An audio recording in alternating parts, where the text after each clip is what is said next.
Welcome to HOJO Radio.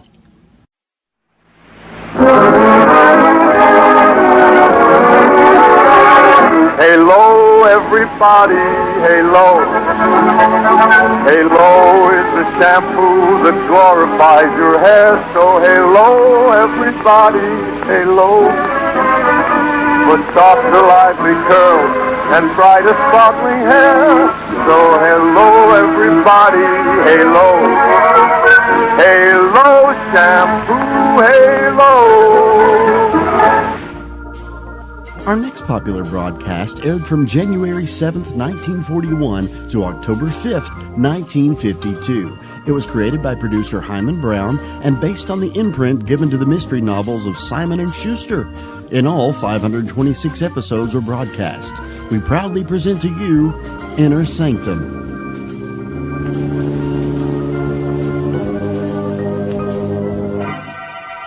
Lipton Tea and Lipton Soup present Inner Sanctum Mystery.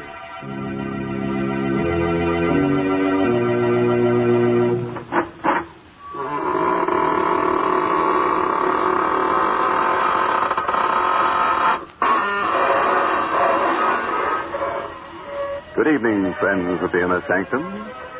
This is your host to welcome you through the squeaking door for another half hour of lovely chills and shudders. Oh, before we begin tonight, I'd like to give you a word of advice.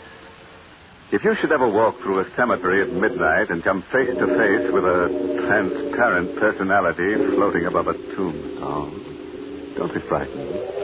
After all, you can see right through him. Good gracious, why do we have to talk about cemeteries? Because, Mary, our story tonight is about a vampire. Where else would you expect to find one if not in a cemetery? In the Vampire State Building? Well, suppose you go wait in that closet there and talk to the skeleton while I have a word with our Lipton listeners about one secret of success.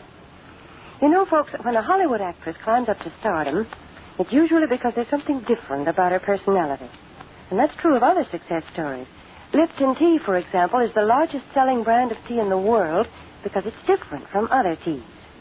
Lipton's has that wonderful hearty flavor the tea experts call brisk, which means it's bright and zestful in taste, never wishy-washy or flat. Now, don't take my word for it. Compare Lipton's to other teas yourself.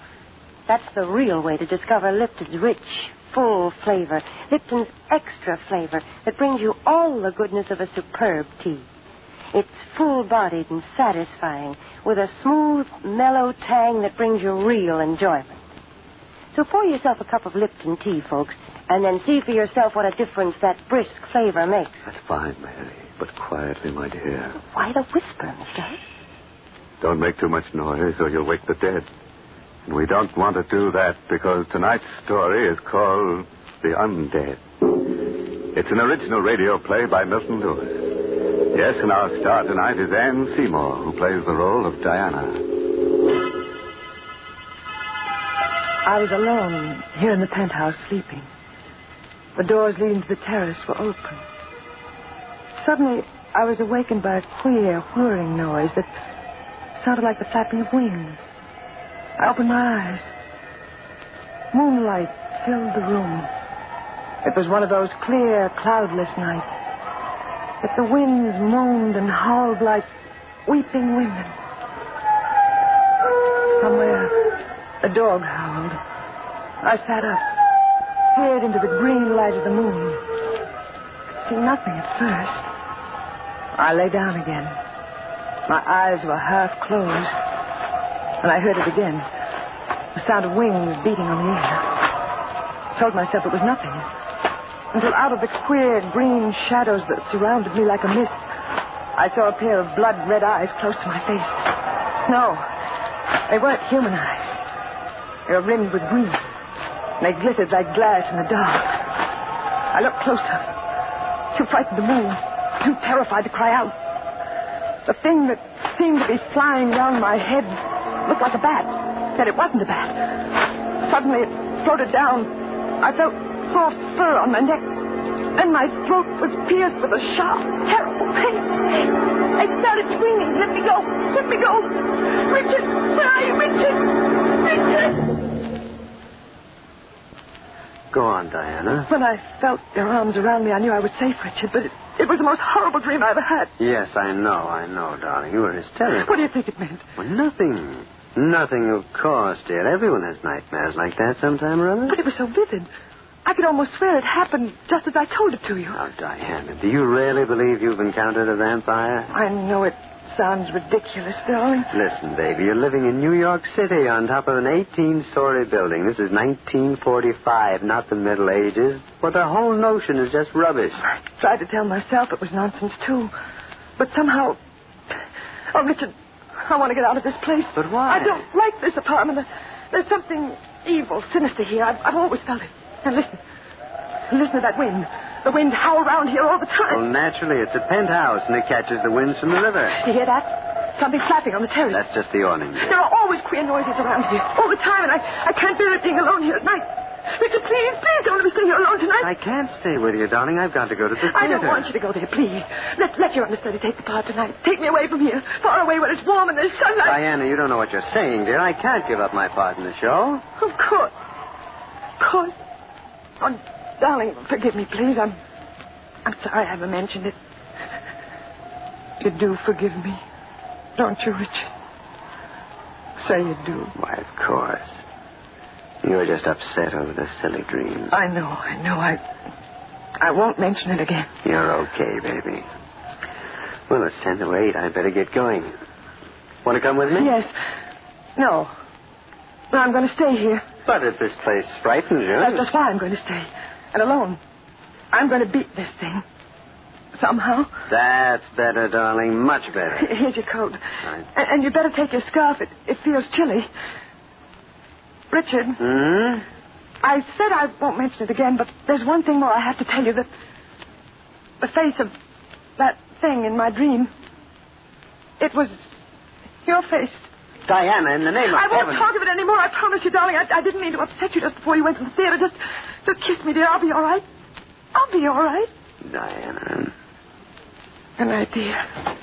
I'll be waiting when you get back.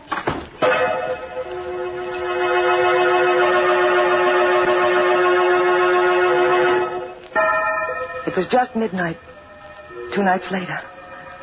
I was waiting for Richard to come home from the theater. I was going through his desk looking for a postage stamp, and I found something that turned my blood to ice. It was a newspaper clipping dated 10 years ago. The picture of a man, and under it the caption, "Prominent real estate operator Richard Barker, found dead of a sudden stroke." I looked at the picture again. There could be no doubt of it. It was Richard. I read further. The deceased will be buried at Woodlawn, Greenlawn Cemetery after services in the Westland Funeral Chapel. Good evening, Diana. Richard. Why, what's the matter? You seem startled. I didn't hear you come in. Have you been brooding again? No, Richard. Of course not. Well, how do you feel tonight? Not very well. Weak? Weak, sleepy, ill. Well, no wonder. You've hardly been eating a thing. And I know that you never catch a wink of sleep. I told you I can't sleep in the daytime as you do. As you do. Why are you staring at me like that? Why? Why do you sleep in the daytime? I've been doing it for years. Years? What's so terrible about that? Most theatrical people do. We live and work at night. Yes, I know. Really, Diana, what is the matter with you? Nothing. You think I'm losing my mind? Well, I don't know what to think. Why are you pretending? Pretending what? That you're something other than what you are. Because I know what you are, Richard. Really? I found out. This clipping I found in your desk, it tells how you died. That clipping? Oh, that. Why are you laughing? Well, you see, it's a joke. It's a gag. One of my pictures was sent to the papers, publicity for a new play, you know.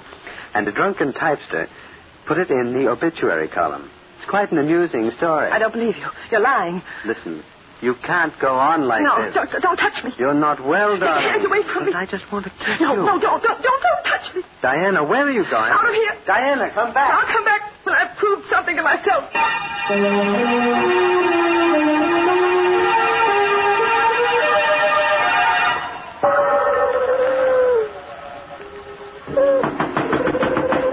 Is there anyone there?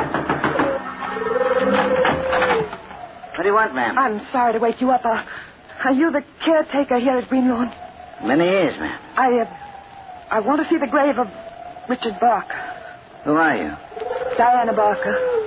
His wife. But it's 1 a.m, Mrs. Barker. I know what time it is. I want to see the grave. No one comes at a time like this. Please, will you tell me? Perhaps this will help. $10. For disturbing you. All right. You take the path in back of my house. Turn to the right. Have you a flashlight? I brought one from the car. It's only a short way, but it isn't a grave, ma'am. It's sort of a tomb. Thank you. I'll find it. You want me to come with you? No, I've troubled you enough. Good night. Good night. Somewhere, an owl was howling, as though warning me not to go on with this insane adventure. But I knew I had to continue. I had to be certain. I followed his directions along the path to the cemetery. The moon poked yellow fingers through scudding clouds, as though showing me the way. I was frightened, terrified. There's nothing to fear from the dead. I kept telling myself that to keep up my courage. The dead. Perhaps they were right. There was nothing to fear from them. But the undead. There was a tomb. The inscription was clear. Here lies Richard Barker, born May 7th, 1890. Died September 4th, 1935. There was a lock on the door. It was old and rusty. I'd come this far. I made up my mind. I picked up a stone. Smashed the lock. I opened the door. Blackness. Inky blackness, such as one imagines one would see at the end of the world. Turned on the flashlight I took from the car. Coffin was lying in the center of the tomb, on an altar. I felt my heart beating wildly, like a throbbing drum inside me. With a trembling hand, I opened the coffin. I looked down on a ghastly white satin lining. That was all there was in the coffin. There was nothing else. It was empty. I looked up. There was a face staring at me in the shadows of the tomb. It was Richard. Diana, I knew you'd come here.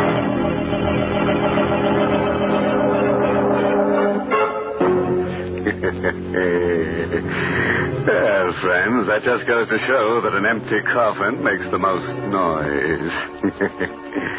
You know, this is the kind of nice domestic story I like.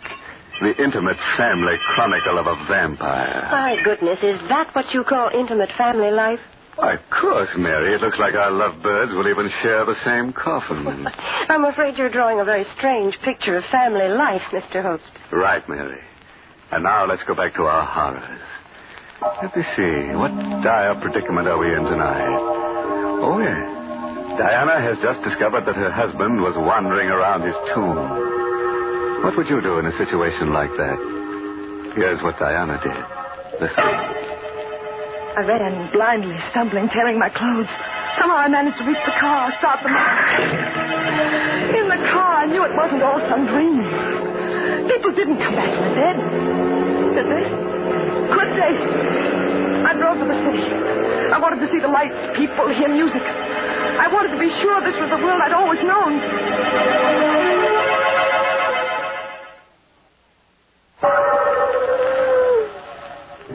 I tried to think. I tried to reason. I tried to understand what had happened to me. Because I knew something was happening to me. Something that I dreaded. I was becoming like them. Like Richard. I felt strange cravings. Desires that I didn't dare think of. Excuse me, Mrs. Barker. Oh. May I sit with you? I don't believe I know you. But perhaps not. Does it make any difference? No. No, it doesn't. Please sit down. Thank you. I'm glad you came over. I'm glad to be able to talk to anyone tonight. I've been watching you for the last 10 minutes. Have you? You look very strange tonight.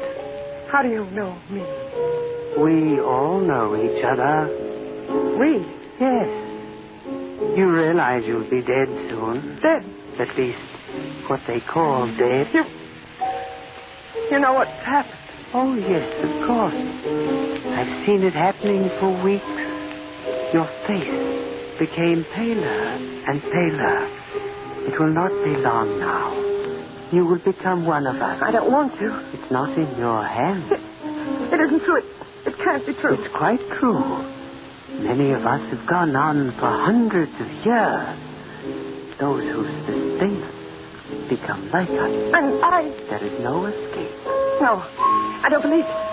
Don't you feel it? Blood. That strange desire. Yes. There. You see? I don't want to. I once tried to fight it, too. It's no use. I'm going away. Far away. Where he can't reach me. I'm going now where no one can reach me. Waiter! Waiter! Will you help me here? There's been an accident.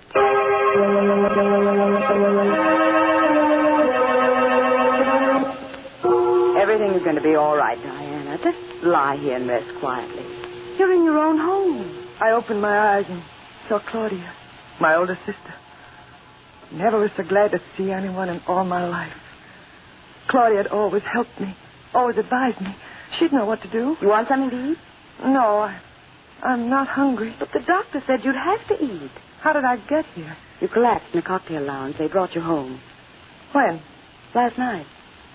It's dark out. You've been sleeping almost 24 hours. Where's Richard? At the theater. Poor boy, he was so worried about you. Was he? He sent for me. I've been with you since last night. Diana, what happened? It's terribly difficult to explain.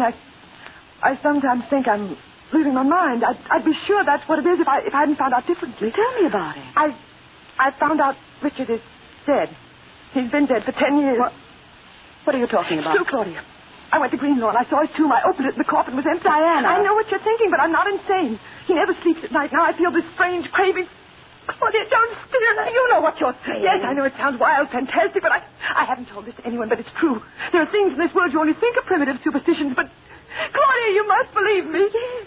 Yes, of course, I believe you, dear. We must destroy Richard. I read about those things.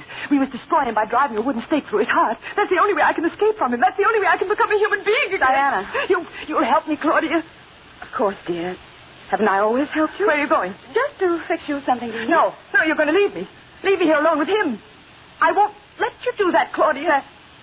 That gun. Where did you get that gun? We've always had one here. Ever since I first told Richard I was afraid of this place. You're not going to leave me alone now, Claudia. I'm not going to let you. Of course not. Get away from that door. That's what you want. Claudia, come back. No. I got insane. Gone. Insane. She was so sure I was insane, she didn't even give me a chance to explain. I was alone in the house. I felt terribly weak. I wanted to sleep. I wanted to sleep forever and ever. But I knew if I lay down and closed my eyes, I might never open them again. Never open them and see the world as you or I used to. I'd be something else. I looked at the clock. Almost midnight. Richard would be coming back any minute. I ran to the door, locked it from the inside with a safety bolt. What to do? What to do? Police. I ran to the telephone. Operator? Hello, operator. Get me the police and hurry, please. 1 moment. Hurry, will you? This is a matter of life and death. Hello, are you ringing them? Police department. Sergeant Kilway talking. Hello, police. You've got to help me. Yes, what is it, lady? My husband, he's going to do something to me tonight. He's going to make me what he is. What's that, lady? He's been dead for 10 years. I saw his empty coffin. That's proof, isn't it? That's evidence. You always want evidence, and there it is. Now, do you understand? Well, I'm not sure I do, lady. What's your name? Diana Barker. Well, all right. Now, calm down. Tell me where you live. Oh, you think I'm insane, too, don't you? I didn't say that. You think I'm crazy, just as Claudia does. If you'll just give me the address, lady. Oh, what's the use? Please, lady. No one believes me. I know I'm not insane. I know it, and yet... What's that? His key in the lock. He can't open it. It's bolted from the inside. He's trying to get in. Well, he can't. Not with that bolt. I won't open it. I won't. I'll just pretend I don't hear it. I'll cover my ears with my hands and I won't hear it. He can't get in here. If I can keep him out until daylight, I'll be safe. Safe. Suddenly, the doorbell stopped. I knew he hadn't gone away. I could feel him near me. But he couldn't get in. No, he couldn't get into the penthouse. There was no way to get in unless he came through the terrace. And there was no way to get on the terrace unless he could fly. Fly. The wind was screaming. When I turned to look at the French doors leading to the terrace, it was impossible. He couldn't. And yet, the doors burst open. The wind blew through the house like a cyclone. The air frame and the double doors. Stood Richard. Why didn't you let me in? How did you get out on the terrace? Never mind. What are you doing with that gun? Don't come near me, Richard. Diana? Go away. Go away and leave me alone. Give me that gun. No. I'm warning you, Diana. You'd better give it to me. If you take another step toward me, I'll fire. Diana? You see? The bullets.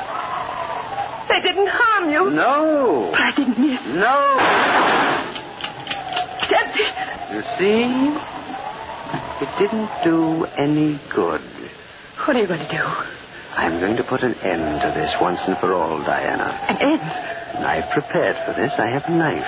You see? Richard. Don't be afraid, Diana. You won't quite die. No, don't. Come here, Diana. No, Richard, no. You're no. making too much trouble while you're alive. Help me, someone! They got me! I saw the knife over my throat. I beat at his chest with the empty pistol. Then, just before everything became black, I saw 3 flashes of lightning.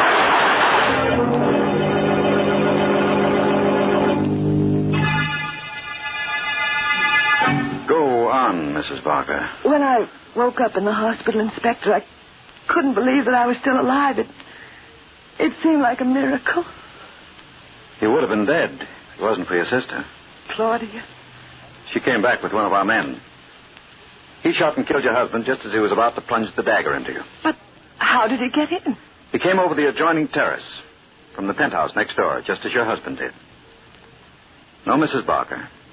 Your husband didn't fly. But the other things, the picture, the tomb, the empty coffin. All props for an elaborate scheme your husband worked out to murder you. Richard Barker is not an uncommon name. He found a man with that name who died 10 years ago. He removed the body. He got the whole idea from the dream you told him. But why? To establish that you were insane. Oh. He planned to murder you and claim he did it in self-defense to protect himself against an insane woman. But the gun... Filled with blanks. He wanted to get your money, Mrs. Barker. But the way I felt, those strange cravings... You're suffering from anemia. Your doctor told us that. It's not uncommon for anemia sufferers to feel the way you did. I still can't believe it. I still feel that he isn't quite dead. I'll relieve that fear right now. His body's in the other room. I think you should see it. Come this way, Mrs. Barker. There. Raise the lid of the coffin, Charlie. Yes, Inspector. What's the matter? He looks so lifelike. His lips are so red. He looks as though he could move. Get up at any minute. Nonsense. I assure you he's quite dead, Mrs. Barker. And I can further assure you that the police department has never encountered one authentic vampire in its history. You're very reassuring, Inspector. I think I'd better leave now. Don't bother to see me at the door. Bye. All right, Charlie. Cover him up and have him buried. Okay, Inspector. What is it, Charlie? Inspector. Maybe I'm nuts, but I could swear that I saw him move. Oh, nonsense. Close the lid. It's getting dark, Charlie. Sun sure goes down quick these winter days. I'm going home. Good night, Charlie.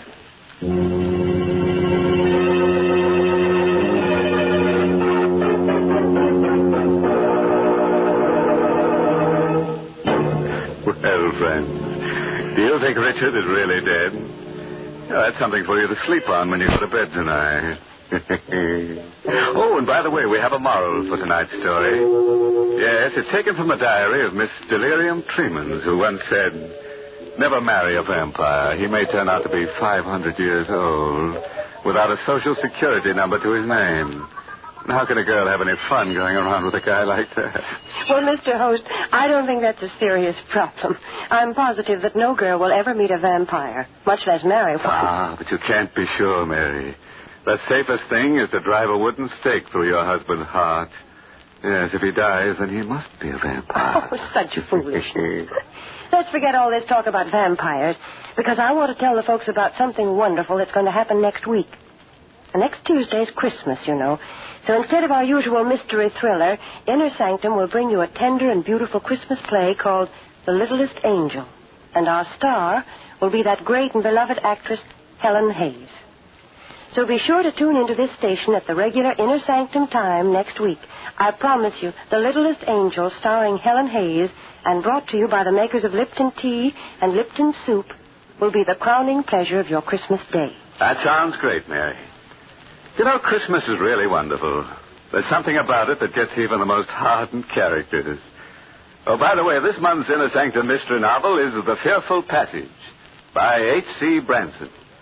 And don't forget what Mary told you, friends. Next week, we'll bring you Inner Sanctum's special Christmas program, directed by Hyman Brown and starring Helen Hayes, America's First Lady of the Theater. There'll be no gore, no chill. Not even one little murder, believe it or not. The holiday spirit is getting even us. So be sure to join us next Tuesday. Meanwhile, I'm going to do my Christmas shopping.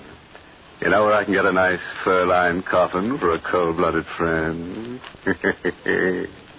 Until next Tuesday, then. Good night. Pleasant dreams.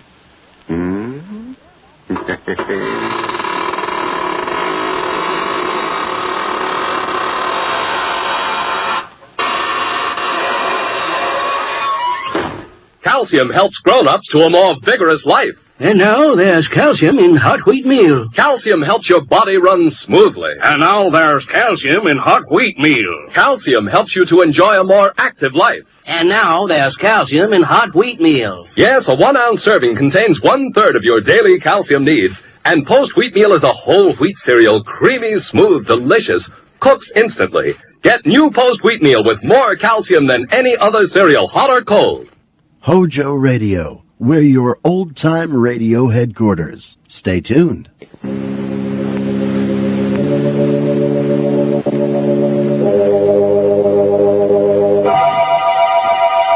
Tea and Lipton Soup present Inner Sanctum Mysteries.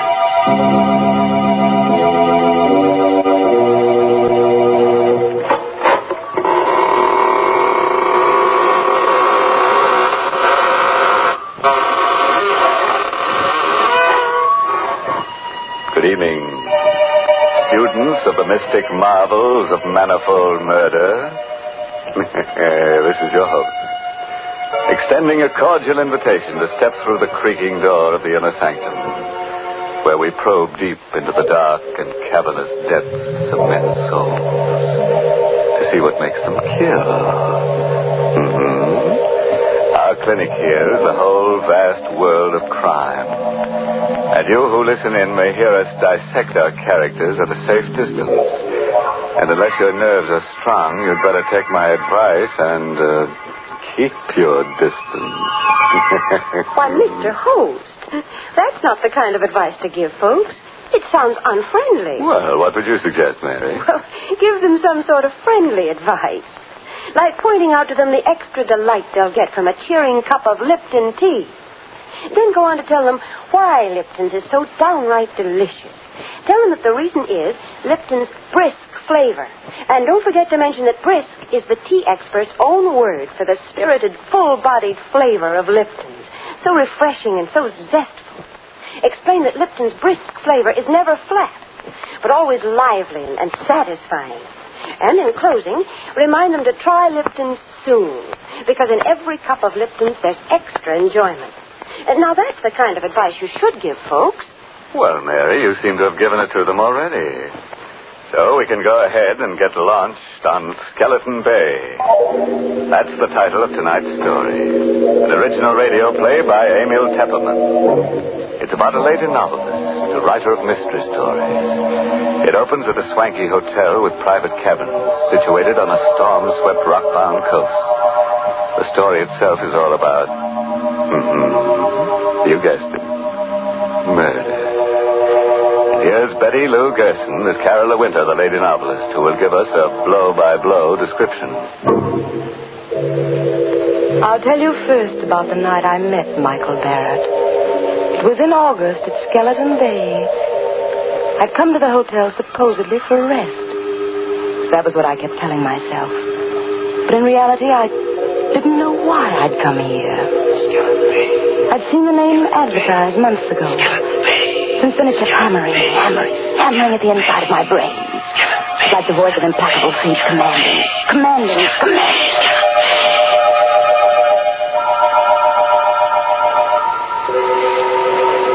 Because I didn't like crowds, the hotel manager had given me a cabin near the beach all to myself. It was the middle of the night, but I couldn't sleep. The wind came in from the ocean, howling like a hungry beast across the shoals. And the pounding of the surf mingled with the angry, baffled growl of the sea. I sat at the window in the dark, staring out at the beach. I was restless, excited. It was then I saw the signal. It was just a winking little light a few yards away on the beach. Someone was blinking a flashlight. On and off, on and off. I was able to make out the figure of a man in boots and a leather jacket. He was signaling toward the hotel. But to whom? I had the answer in a moment. A man moved past my window, going down toward the light. He had his collar turned up against the wind, his hat brim pulled low. But I knew who it was. Mr. Field. The small, furtive man who'd come up on the train with me. The two men met, barely a stone's throw from my window. I could hardly see them huddled closely together. This was excitement, mystery, intrigue. The stimulation I wanted and needed. I had to know what was going on. I threw on a raincoat, opened the cabin door. The wind swept my hair in a streamer, and the spray stung my face as I hurried down the beach. My blood began to race, my heart to pound. For those two men were not engaged in any conference. They were locked in struggle. It was a deadly, silent struggle with only a grunt now and then. I saw the flashing gleam of a knife. I couldn't tell who had the weapon, the tall man in the leather jacket or the furtive Mr. Field. And then I saw the blade plunge home into the throat of the furtive Mr. Field. I felt a sudden surge of wild elation. This was murder. I had witnessed murder. The tall man let the body of Mr. Field slide down to the sand. Then he looked up and saw me. He stood there with a bloody knife in his hand, and we looked at each other. Who are you? I'm Carol De Winter. I have this cabin here, number 5. You saw me kill him? Yes, I saw you. What are you going to do about it? I'm going to help you dispose of the body. He told me his name was Michael Barrett. He lived on the opposite side of the bay in the house high up on the cliff. It won't be so easy to get rid of the body. If I had the boat, I could take him out and drop him over, but it's too rough tonight. If there was some place to hide him for a day, I could come across on the boat tomorrow night. You can hide him in the closet in my cabin. Nobody will look there. Better lock the closet door. Yes, of course. You sure nobody will come snooping here? Nobody comes here but the maid. All right. I'll be back tomorrow night with a boat. Did you pick up the knife? Yeah. Got it in my pocket. Well, I guess that's all. Good night, Carola. Good night, Michael.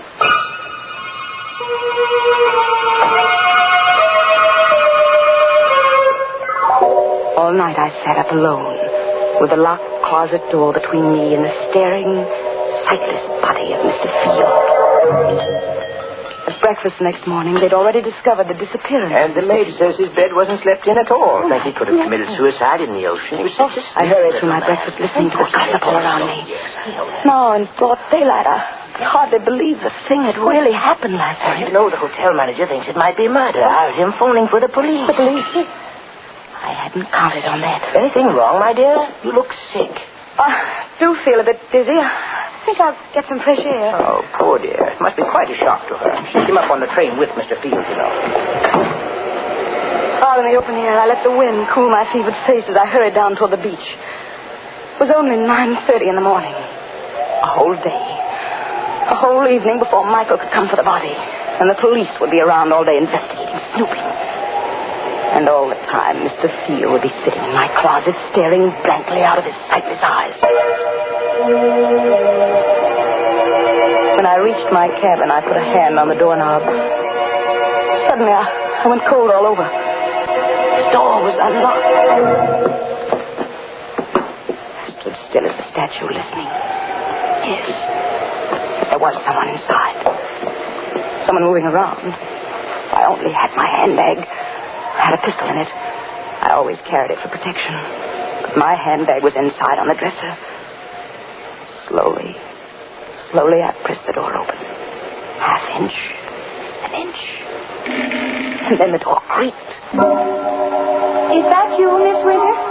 The maid. It was only the maid, of course. She'd be making up the bed. Why hadn't I thought of that?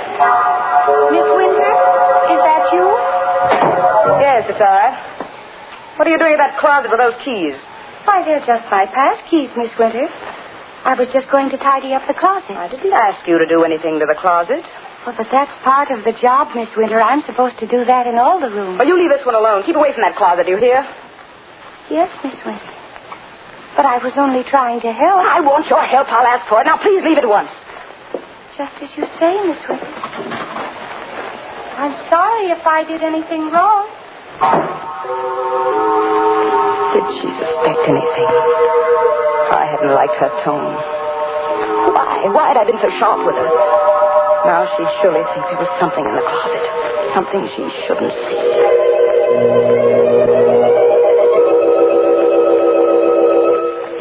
At lunchtime, I didn't want to leave the cabin. I sat at the window.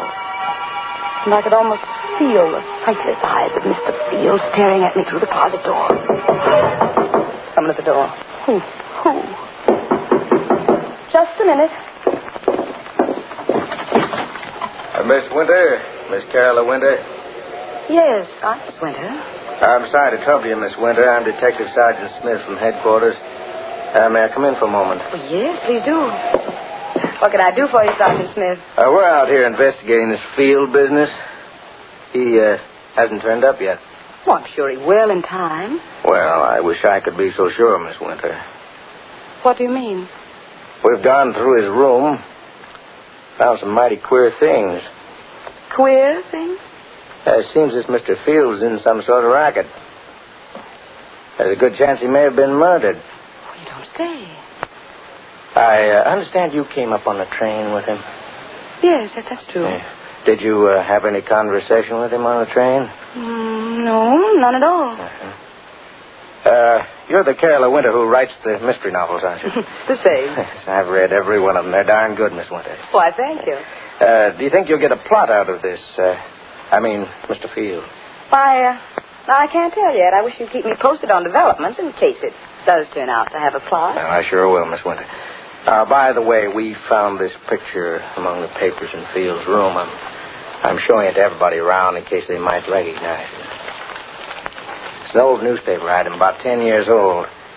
Can't figure out why he was carrying it around. It's about a guy named Wycliffe. It's wanted for murder in Canada. Here, take a look at it. I felt the blood racing in my veins, pounding at my wrists. The picture of the man named Wycliffe, who was wanted for murder in Canada, was a picture of Michael Barrett.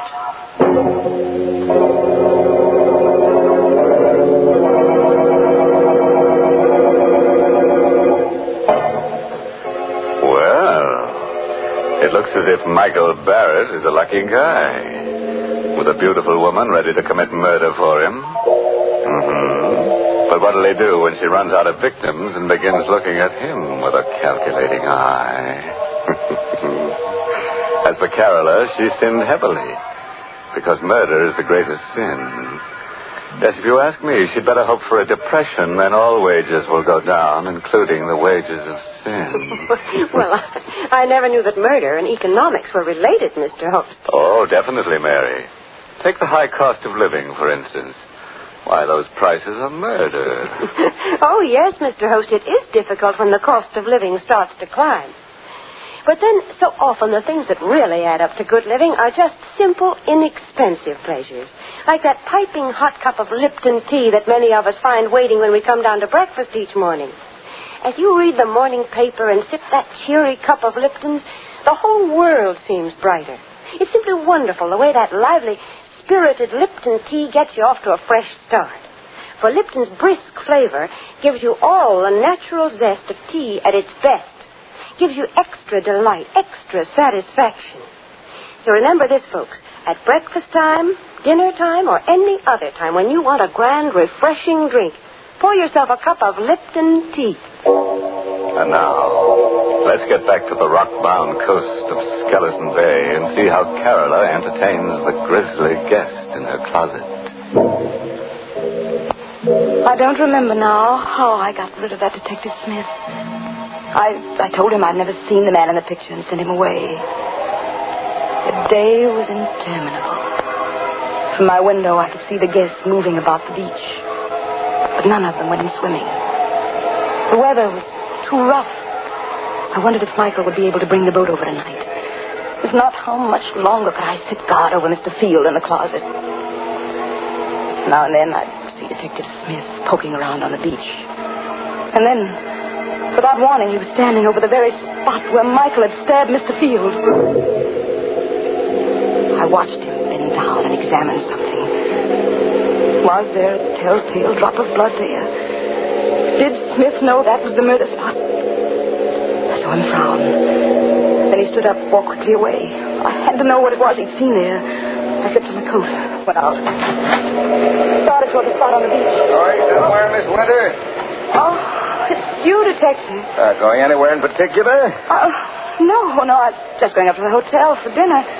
It's almost dinner time, you know. Oh, fine. I'll walk up with you if you don't mind. Not at all. Hey, could I help you? I'll take your arm there. Thank you. The sand is so soft. Yes, it's still wet. We had high tide last night. Miss Winter. Yes? You a sound sleeper? Why do you ask? Well, I just thought maybe you might have heard something last night. Like a fight or something. Fight? Yes. I was just looking at the sand back there, down near your cabin. It's all messed up, stamped around. What's that got to do with me? Oh, nothing at all. Except I think there was a fight there last night. Maybe that's where Mr. Field was killed. You think Mr. Field was murdered? It's beginning to look more and more like it, Miss Winter.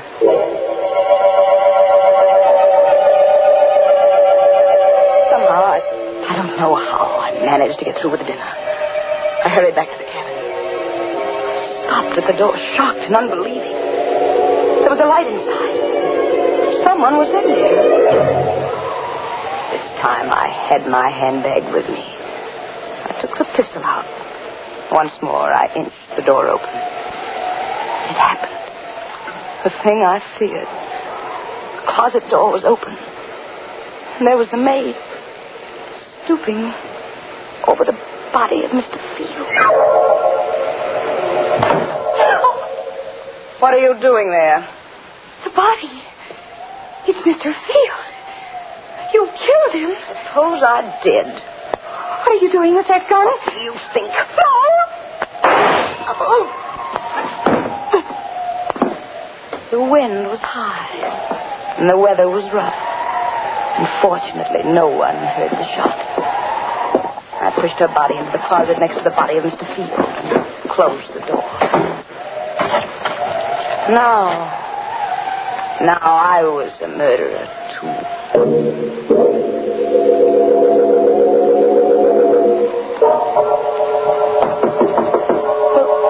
Who is it? Let in, Carla, quick. Yes.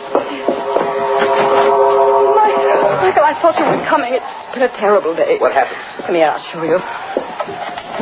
Is he still in there? See for yourself. Great Scott, a woman. Who is she? The maid. She opened the closet while I was out. You killed her? Yes, Michael. I had to kill her.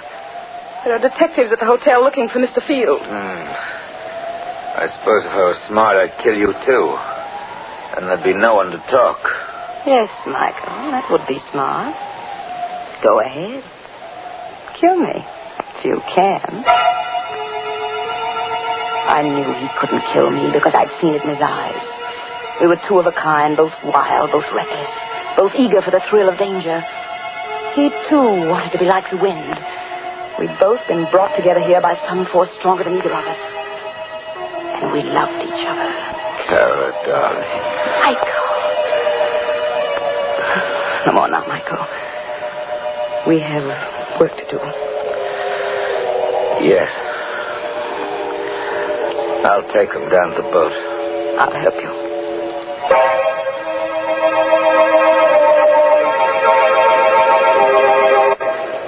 We carried Mr. Field and the maid down to the boat. I'll take them out away and dump them. And after that, Michael? After that, then I'm going home. To your house on the cliff on the other side of the bay? Yes, Carola. Michael, take me with you. What? Take me with you to your house up there on the cliff. I'm sorry. I can't. You can't? Why can't you? There isn't anything I can tell you. What are you hiding up there in the house on the cliff? You mustn't ask. Please, Carola, you mustn't ask. Why, you're married. You have a wife up there. No. Then what? I can't tell you. But you're going away, leaving me forever. Not forever, Carola. Go back to the city. I'll come to you soon.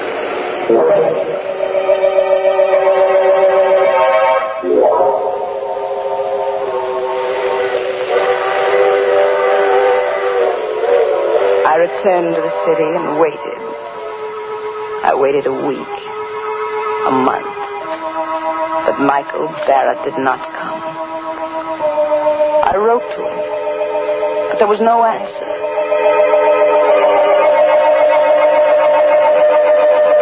And then one evening, I saw him. I was returning home in a taxi, and I saw him standing across the street looking up at my window. He saw me get out of the cab. He turned and started to hurry away. Michael, don't go away. Michael.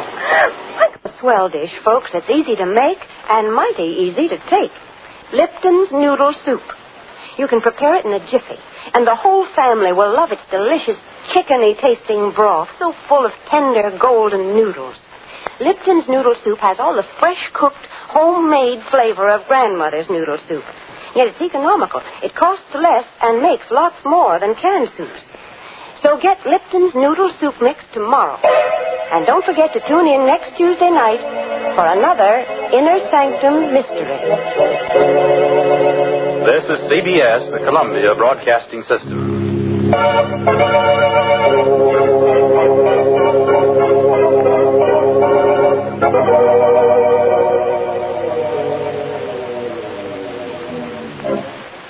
What do you mean? Wouldn't do you any good to kill me. I've written out all about you. Your real name and about that old murder in Canada would be found if I should ever be killed. Oh. Michael, darling, I'm blackmailing you. There's only one thing I want from you. Your love. It shouldn't be so hard for you to meet my terms. All right, Carola. You win. We'll be married tonight.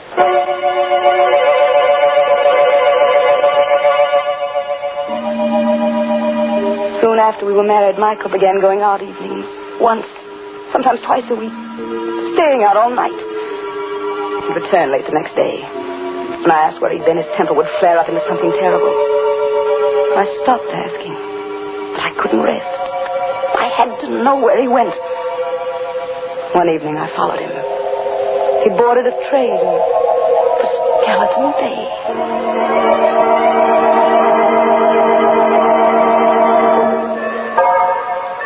Skeleton Bay, he set out to walk from the station, and I followed. It was no longer summer. Trees were bare, and the night was forbidding. I kept behind him when he skirted the bay to the narrow road that led up toward his house high on the cliff. It was a small stone house, and the wind whistled around it, against it, above it. stole to one of the windows. It was barred, like a prison. Carefully, I raised my head above the sill, peered into a lighted room. Michael was there, with a woman. For the first time in my life, I knew the meaning of frustration, jealousy. Michael told me he wasn't married, but this woman, I'd helped him to do murder. I'd killed for him. I'd lied to that detective for him. And all the while, this was the secret he'd been keeping from me. I opened my handbag. I took out the pistol. I looked into the room again. The woman was alone now. Michael was gone. So you came up after all, Carola. Michael, you sneaked out. You knew I was here. I'm sorry you saw through that window, Carola. Is that your secret? That woman? Part of it, but it's the part you mustn't know. But I do know it now. That's why I've got to kill you, Carola. That knife. You still got that knife? Yes, Carola. So I've got this, Michael.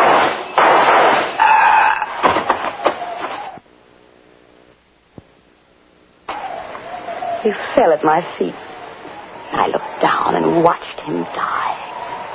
Now I knew why I'd really come to Skeleton Day that first day. It was for this. To kill Michael Barrett. So he's dead. At last. You've killed him. You. The woman in the house. You saw me kill him? Yes, I saw you. What are you going to do about it? Help you dispose of the body, of course. Help me dispose of the body. Those were the very words I'd said to Michael Barrett down there on the beach. Now this woman was saying them to me. Who are you? I'm Lisbeth Whitecliffe. I'm Michael's sister. Sister? And you want to help me dispose of his body? See the bars on those windows? Yes. I've been a prisoner in this house for 10 years. You what? Michael killed the man I was going to marry 10 years ago in Canada. He murdered him. But this house, this prison... Michael brought me here. He's kept me a prisoner because he knew if I got free, I'd tell the world he was a murderer. And that's the secret. The secret he wouldn't even tell me. I shot her. Yes, I killed her, too. There outside the house, and she fell beside Michael. And I rolled both bodies over the cliff, down into the sea.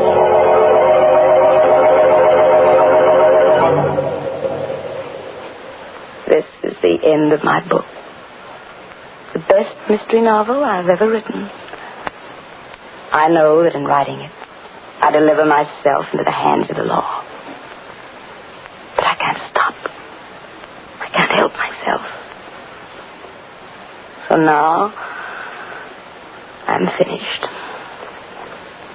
I will mail it to my publisher and wait for Detective Sergeant Smith to come and get me.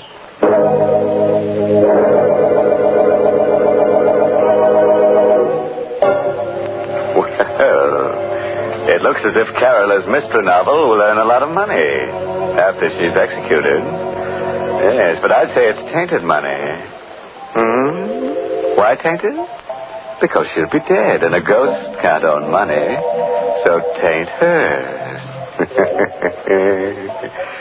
The trouble with Carola was that her conscience was too little and too late. It told her not to commit murder after she'd done it. Well, that's certainly too late, Mr. Host. Oh, yes, Mary, especially for her victims. And now, what's on your mind? Well, Mr. Host, right here, I'd like to say a word to our listeners on behalf of our veterans. You know, friends, ex-servicemen are returning to civilian jobs with a lot to offer their employers. They've had valuable training and experience in highly specialized service jobs.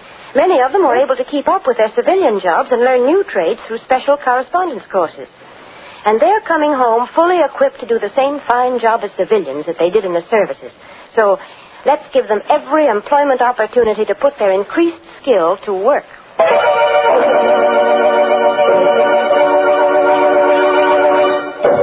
And so, friends, we take our leave of lovely Carola Winter. She would have been better off if she'd remembered that the pen is mightier than the sword. Because the sword is leading her right back to the pen anyhow. Oh, yes, and remember, friends, when you go on a vacation, always insist on plenty of closet space, as you never know what unexpected guests might drop in or drop dead. By the way, this month's Inner Sanctum mystery novel is Death in the Limelight by A.E. Martin. And next week, the makers of Lipton Tea and Lipton Soup will bring you another Inner Sanctum mystery directed by Hyman Brown. It's about a young chemist who discovers the secret of perpetual life. But he made the mistake of getting involved with death. So, until next Tuesday, good night. Pleasant dreams.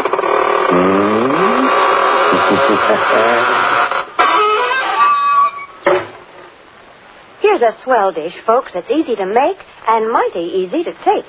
Lipton's Noodle Soup. You can prepare it in a jiffy, and the whole family will love its delicious chickeny-tasting broth, so full of tender golden noodles. Lipton's Noodle Soup has all the fresh-cooked, homemade flavor of grandmother's noodle soup. Yet it's economical. It costs less and makes lots more than canned soups. So get Lipton's Noodle Soup Mix tomorrow. And don't forget to tune in next Tuesday night for another Inner Sanctum Mystery. This is CBS, the Columbia Broadcasting System.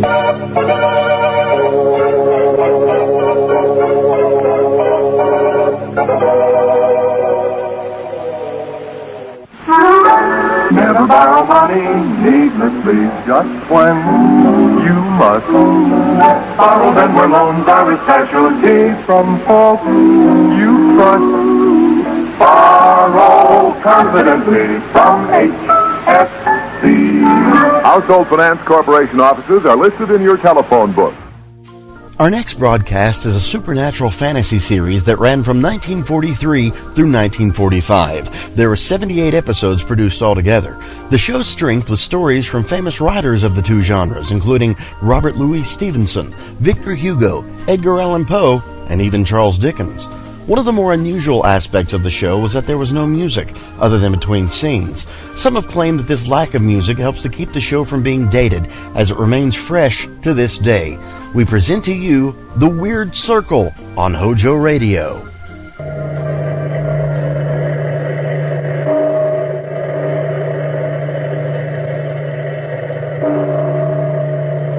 Out of the past, phantoms of a world gone by, speak again the immortal tale, Mad Monkton.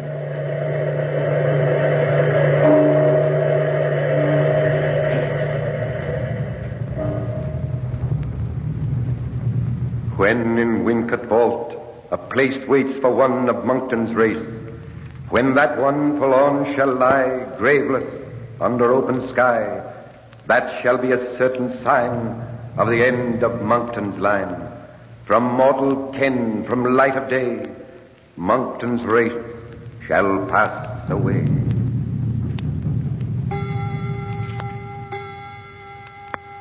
Ada, this is the end, absolutely the end. 9 o'clock and not a word from him. Oh, Mother, stop fretting. Alfred will come. I know he will. But when? When? The engagement dinner was at 7, if you'll remember. But what difference does it make? Ada Elmsley, I do believe you're still in love with Alfred Monkton. Of course I am. After all the terrible humiliation he's put us to, how could you be? How could any self-respecting woman? And to think you broke off your engagement with William Seeley, the nicest boy in the whole county. Oh, what gossip the servants will make. Mother, please. In 2 minutes it'll be all over the village. Alfred Monkton didn't arrive, not even a word of apology. I can hear them now. Oh, the humiliation. Mother, please sit down and be quiet. I will not be quiet. I tell you, Ada, I tell you, I'm glad, really glad. I hope you'll never see him again. Mother, how could you say such a thing? Because it's true. You know as well as I do, there's something very strange going on in Wincot Abbey. Something nobody understands. Oh, you've been listening to village gossip again. I've been using my own good eyes and ears. Do you know why Alfred Monkton keeps himself cooped up in that ancient abbey day after day after day, never receiving anybody, making a hermit of himself? You exaggerate. He's a scholar. He studies most of the time. That's the lamest explanation I ever heard. How you could ever be in love with such an eccentric man is beyond me. And to have him deliberately... Oh, I don't care if he has £1 million a year. I'll not allow you to marry him. Oh, we've gone over this so many times. If I don't marry him, it'll only be because Alfred doesn't want me himself. Ada! Look, a carriage on the drive. Well, it's about time. Is it Mr. Monkton? I don't know. Ada, don't see him. Send him away. Alfred, look, he's coming in. Alfred! Ada, come back. For my sake, don't see him. Alfred, you did come. Oh, I knew you would. Forgive me, Ada. Something has happened. I can't tell you what. I've got to go away. Oh, Alfred, no. Maybe that I'll come back. But I can't have you waiting for me, Ada. You mean our engagement's broken? Yes. But why? Why, Alfred?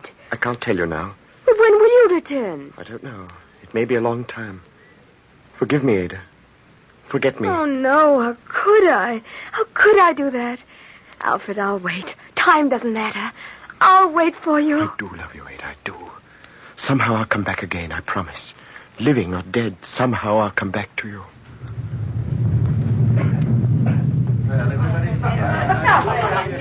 Well, William Seeley. Imagine seeing you here in Naples, of all places. And after so long, too. Has it been so long, John? Not many years. 5, I think, since Eton. It seems long. What have you been doing with yourself? Last I heard, you and Ada Elmsley were engaged. What happened? Oh, I'm afraid we just broke it off, and I've been wandering over Europe, one place to another. Oh, don't tell me you're suffering from a broken heart, I believe is what they call it. Oh, no.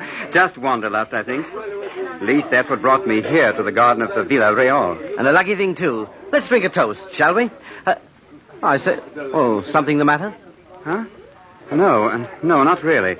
It's just that fellow over there staring at me as if I were his long-lost brother. It's rather unnerving. Where? Oh, I say, do you know him? No, I don't think so. Do you? Well, only by reputation. He's a character around these parts. Really? What's his name? Monkton, I think. Alfred Monkton. What? Oh, I say, you do know him. Well, only slightly. I haven't seen him since I was very young. We lived in the same county. Of course, I remember now. Monkton has Wincot Abbey, I believe.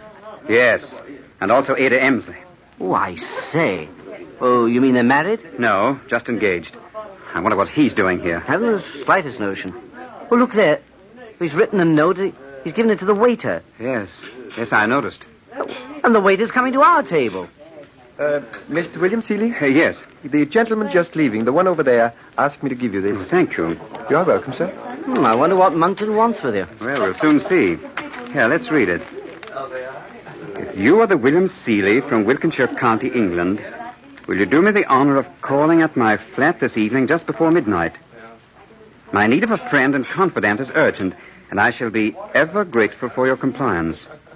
My address is below. Alfred Monkton. Oh, that man gives me the creeps. Are you going? Yes, I think I will. He's tormented with some terrible fear. You can see that on his face. Maybe I can help him for Ada's sake. Still, I wonder what it could be.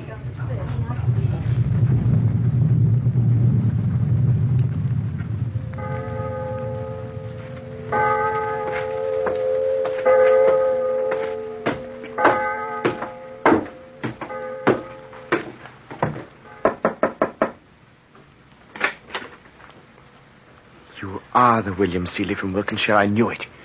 Come in. I had no idea you'd left England, Monkton. 3 months ago. Well, thank you a million times for coming tonight. What's the matter? Are you ill? No. Please sit down. Will you have some wine? Oh, I'm sorry. I forget. I have no wine here. Wait a moment. Do you mind sitting in strong light? Why, no, not at all. It's easier for me to talk in strong light. Here, the reading lamp. Some candles. My hand's shaking. Would you like them for me? Of course. Thank you. How's that? It's much better. Light makes me calmer. Seeley, can I trust you? I want to tell you why I'm here and what I'm looking for. It's hard to believe, but I'd like to hear you say that you'll tell nobody the secret. Well, of course I promise, Monkton. Thank you. I can trust you. I know I can. Seeley, you were engaged to Ada Elmsley once. Yes, but she broke it off soon after she met you, old man. Yes, I know. She told me. I'm sorry, Seeley. But we love each other very much. Though I can never marry her. Never. But why? Come, I'll show you. Here in this room. What is it? There's nothing here. Wait till your eyes grow accustomed to the darkness. Come here a moment.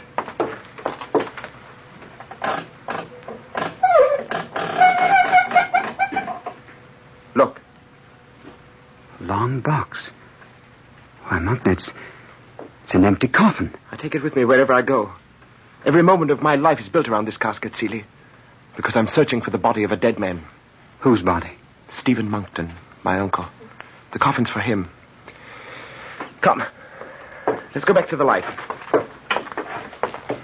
Sit down. Sit down, I'll tell you all about it. Are you sure you want to? More than anything in the world. I can't live with this thing much longer. I'm a haunted man. Haunted by fears and a curse. Listen. One evening last February, I was standing alone in one of the deserted rooms of the western turret at Wincott Abbey, looking at the sunset. Suddenly, I felt a sensation stealing over me. I could feel my very soul creeping out of my body. And yet I wasn't unconscious. For a long time, I stood there by the window, and then I began to see the form take shape. It seemed to creep from the shadows, advancing slowly, faintly luminous, until it stood beside me. What was it? The apparition of Stephen Monkton, his ghost. That was how I knew he was dead. Did you have a strong regard for him? Oh, not at all. I should have been ashamed to feel any at all. He disgraced us wherever he went. Oh. Did you see him frequently? Only 3 times in my whole life. Then why are you so concerned? You'll know in a moment. From an article in a French newspaper, I found out how he died. My uncle fought a fatal duel with the Count Saint-Lô, somewhere outside the Neapolitan states. The place of the duel was kept secret. Only the seconds knew where it was fought. Now, they too are dead. But this I know. Wherever it was, Stephen Monkton was left unburied on the ground where he fell. I must find the place where he lies, Celia. I must. I don't understand, Monkton. Why is it so important to you? Oh, forgive me. I'm sorry. I tell the story so badly. Listen, did you never hear of the curious old prophecy about our family that's still preserved among the traditions of Wincott Abbey? Yes, I believe I did, but it's a long time ago. Well, it's been passed along from a remote time, and I myself found the verses of the prophecy. That's why I secluded myself, looking for it. Where did you find it? On the blank leaf of an Abbey manuscript. The verses say, "When in Wincott vault a place waits for one of Monkton's race, when that one forlorn shall lie graveless under open sky, that shall be a certain sign of the end of Monkton's line. From mortal ken, from light of day, Monkton's race shall pass away." You see the terrible thing it says. What does it say exactly? It says that the last of the Monktons will die when one of us lies unburied.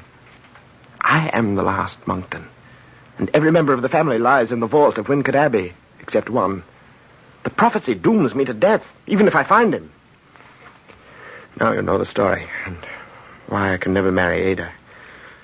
But I love her with all my heart, and I shall go back to her someday, dead or alive.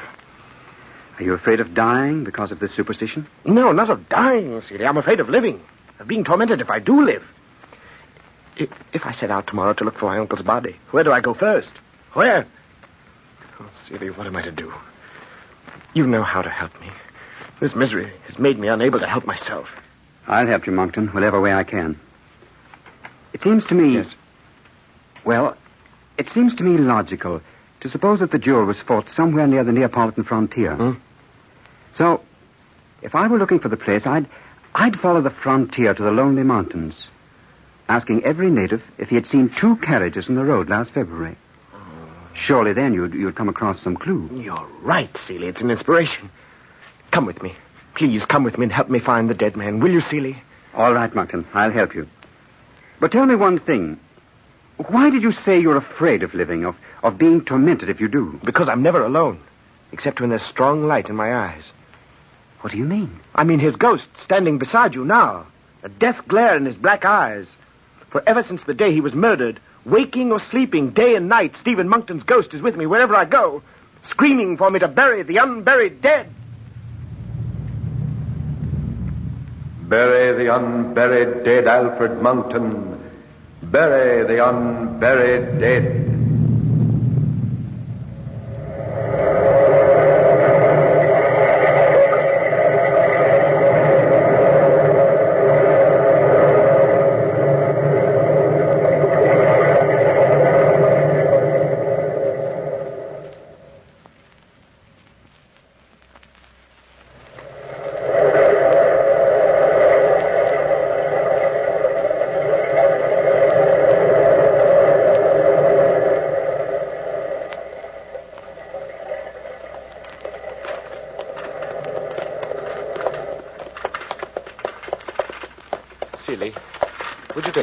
while?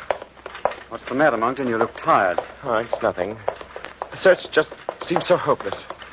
Will we ever find him? Will we ever find him? Oh, you must have patience. It's only been a week and the frontier hills aren't far from here. How's the coffin riding? The canvas covers it well. He's still with us. Always with us. The ghost, you mean? Yes. Just yonder by the roadside. Suspended. Moving ahead. Waiting for his burial. I tell you, Celia, I'd rather die 1,000,000 times than be companioned by a bleeding ghost. Look, there's an old woman on the road. She might know something. Oh, yes. Stop the wagon. Whoa there. Excuse me, Senora. Do you live here on the frontier? Si, senor. Do you remember about 3 months ago seeing 2 carriages take this road? No, senor. Then perhaps you heard talk of a duel that was fought near here by 2 men named Monkton and the Count Saint-Lô. No, senor. But, wait. Now, I remember during February, 2 richly adorned carriages did pass my house late in the afternoon. Which way did they go?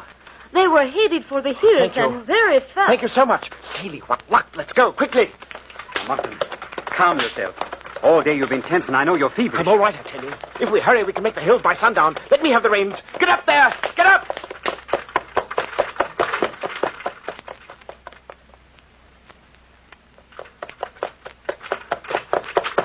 Monkton, don't drive so fast. You'll kill the horses. Look, we're in the foothills. Surely this is the place. This must be the place. I know, but it's growing dark and the road's treacherous. Hold on there, Monkton. Look, what's that on the road? A man with a lantern. He's motioning for us to stop. Whoa! Whoa! Signori, you take this road at your own risk. Who are you? A sentinel from the village of San Bastia. What's the matter with the road? A cave-in? No, nothing so simple, signori. The road passes an ancient monastery fallen into ruins. It is my duty to warn you that the road surrounding it is haunted. Haunted by what?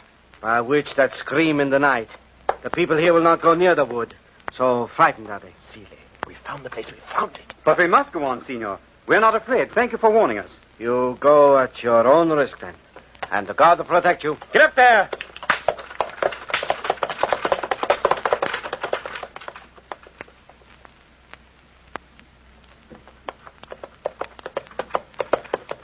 Look, Monkton. There in the moonlight. The ruins of the monastery. Oh, there. Oh, this is the place, Celia. I know it is. Jump down. Let's search it quickly. Monkton. Listen to that. You hear him, too, now. Stephen Monkton pleading for me to bury the unburied dead. Where's it coming from? Yonder, on the hill. Come. You see his ghost? Wavers in the moonlight and beckons from the doorway of the monastery. Celia, we found the place at last. At last. Come on. Here. Here's the door, Monkton. Yes. Here. Help me push it in. There. Come on. Come on. Come on, I lead the way. Look. The roof is fallen in. Monkton, wait. Look yonder. A slab of stone in the moonlight, looking up to the sky. The body of Stephen Monkton. Say, he looks alive. His shirt is wet with blood.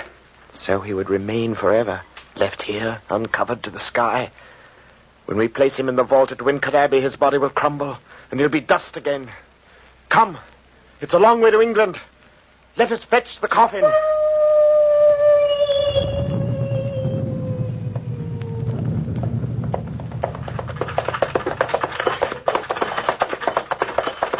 There's the ship, Celia. There's the Flora. Yes, and that looks like her captain. Captain King? Hello there. May we see you a moment, sir? Surely you can. Always glad to oblige a fellow Englishman. Remember, Celia, price is no object. You talk to him. All right. Well, what can I do for you, my lads? They told us at the consul's office that your ship, the Flora, is sailing for England. Right you are. On the way home again.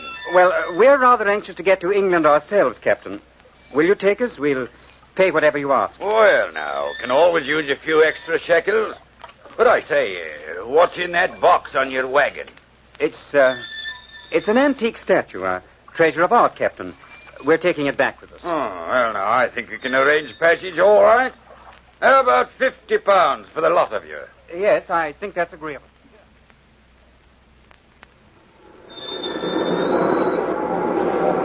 Fine breeze in the sails tonight, Captain. Right you are, Mr. Seeley. She's blowing straight for England, and quick, too. Mr. Monkton coming up for a breath of air? I'm afraid he's not the world's best sailor, Captain. He's staying close in the cabin. Great Scott!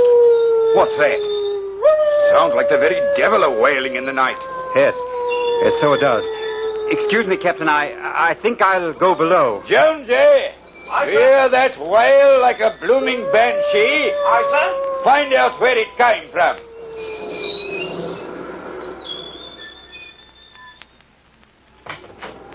Monkton, your ghost is haunting the ship. I know, Seeley. I heard him too. But what do we do? They'll find out there's a dead man in the casket. Those sailors are dangerously superstitious. But what can I do? He screams to be buried in Wincott Abbey, Seeley, and he'll haunt me till I lay his body there. Oh, but I never thought this way.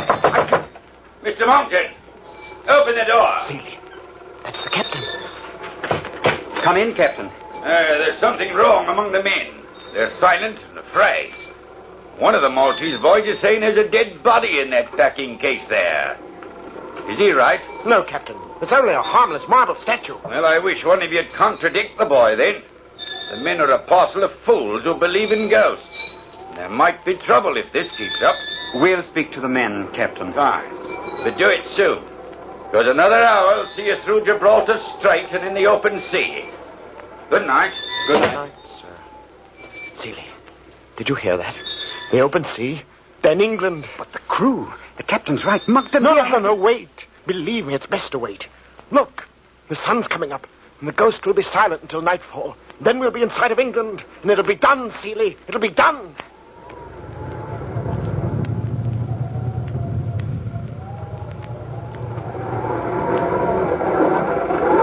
Captain King, how much farther to England? Port's just over the horizon, Mr. Seeley. Now, but take a look at that black cloud. I'm not liking it.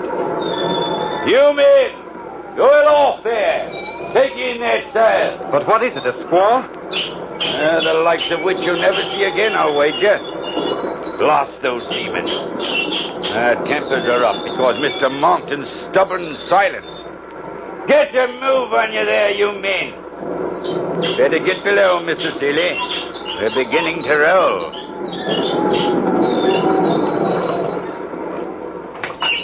Seeley, what is it? The ship's in danger, I know it is. I've come to fetch you, Monkton. They're cutting away the foremast. The ship sprung a leak. Oh, no, I can't leave him here. Oh, what difference does the body make now? The men are already taking to the boats. Come on. No, I can't go. I can't. I'll be haunted the rest of my life. I'd rather die, Seeley. I'd rather die. Monkton, what are you doing? There's no time. Look, we can take him out into one of the boats. I must get him to England. I must. No, Monkton. No, the men will kill you. I must. Monkton, the ship broke through. Come quickly, please. Save your own life, Seeley. Mine is gone when this coffin sinks in the sea. I've got to stay. I've got to take it back to Wincott Abbey. You go before it's too late. Seeley, go!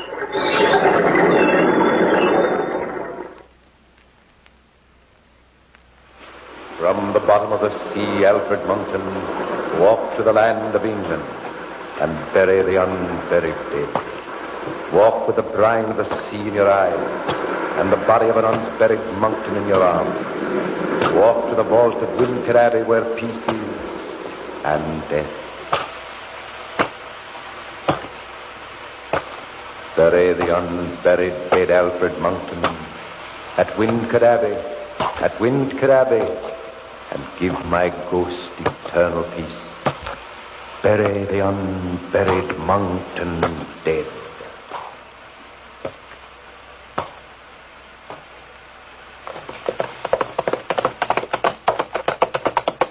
Alarm! Townspeople of Stimson, lock your doors! The devil from the seas passed through the hamlet of Havishire. In an hour he'll walk the streets of Stimson. Alarm! Alarm!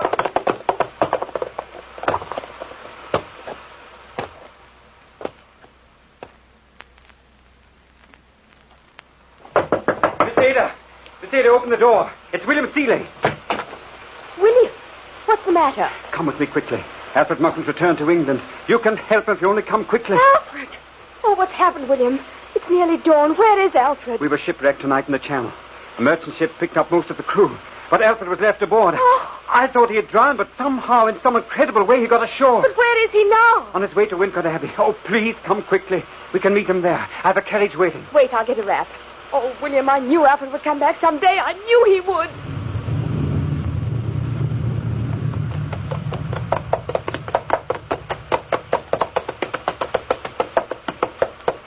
Come. He's not on the road. We'll wait for him at the Abbey vault. Why at the vault? Because he was carrying the corpse of Stephen Monkton in his arms. Come now. William, look. The vault door is wide open. He's there. Alfred's there. Alfred! Alfred! Ada, wait. Alfred, where are you? Ada, wait a minute. Don't look in there. But why if he's here? Come. We'll go in together then. Look. Wet footprints on the floor. Alfred! Alfred, where are you? Oh. William, look. 2 coffins pulled from their narrow places, the lids open. What's it mean? He said he'd come back. Look. The letters on this one say Stephen Monkton below the family crest. What's that inside it? What's left of the corpse? A pile of sea-soaked clothes and bones. Oh, how terrible. Ada, please come away. No, the other one. Don't look in it. But I must. Oh, Alfred. Alfred. You can't help him now, Ada. I didn't know. I thought he was alive.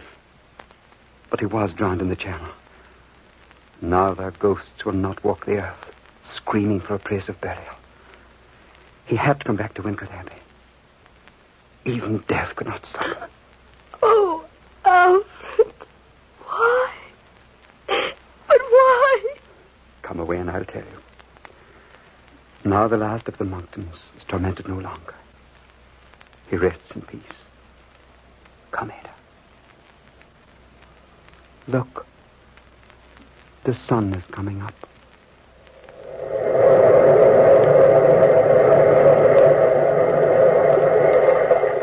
From the time-worn pages of the past, we have brought you the story, Mad Monkton. Bellkeeper, toll the bell.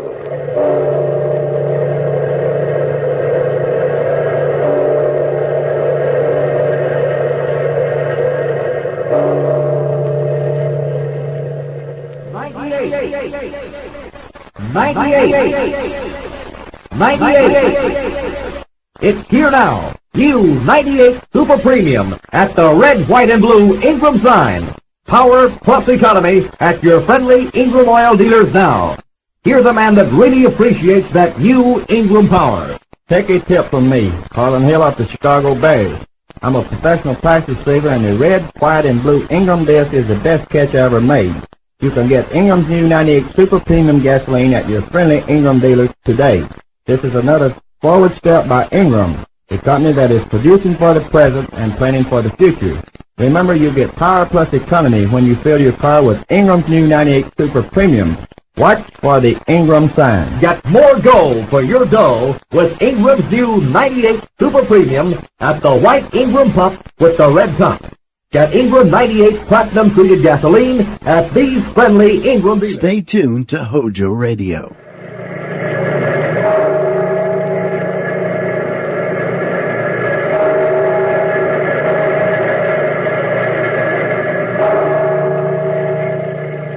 Out of the past, phantoms of a world gone by, speak again the immortal tale, The Returned.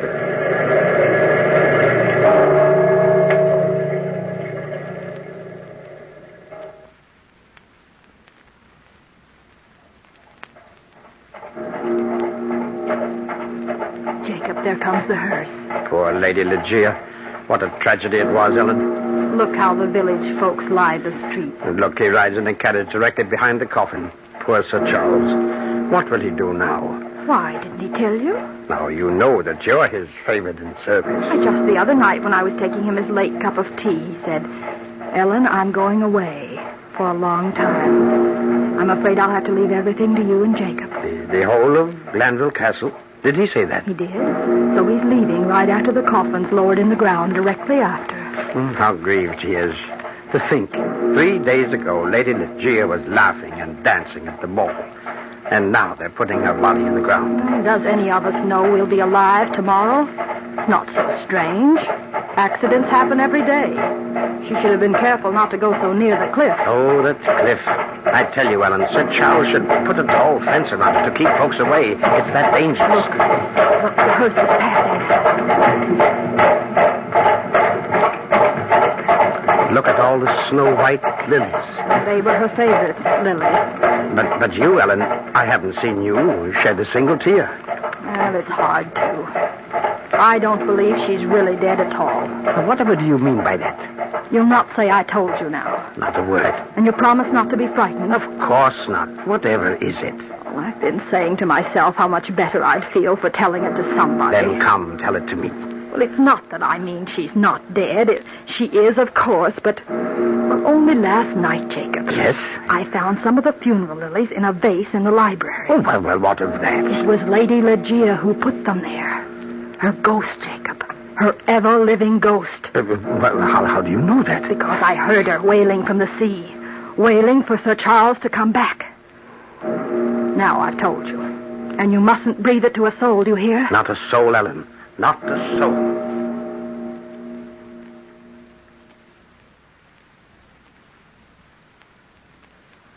Easy getting into the carriage, Sir Charles. Thank you, Jacob. Goodbye, Ellen. Jacob, take good care of Granville Castle. Goodbye, Sir Charles, and please, sir, take care of yourself. Yes, I will. Goodbye, sir. We'll watch over the castle good and proper, sir. I know you will. Go ahead, driver. Goodbye. I'll let you hear from me. Goodbye, Sir Charles. Goodbye, Sir Charles. Sir Charles. Sir Charles. Run away. Run away. But wherever you go, wherever you are, you will come back to me. For all roads lead to Ligeia. To Ligeia. To Ligeia.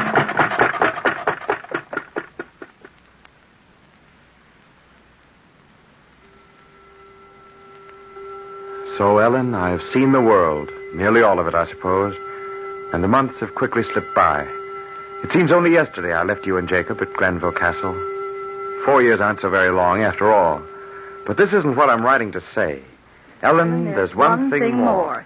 It's by way of a surprise, a wonderful surprise. I won't tell you what. But have Lady Ligeia's rooms aired and cleaned, and prepare dinner for 2 on Wednesday. There I've told you without intention. My best regards to you and Jacob, Sir Charles. Well, did you ever? Jacob, he's gone and gotten himself married again. You mark my words. Well, that's good. I hope he has. Indeed, I do. Wednesday. Why, that's day after tomorrow. Jacob, we'll have to hire more servants. Now, tomorrow morning... Sir Charles. Ellen, listen. Sir Charles. Come home. Come home. It's her again. Lady Ligeia. Now you've heard it, too. She's been here all these years, Jacob, waiting for him to come back again. The ghost.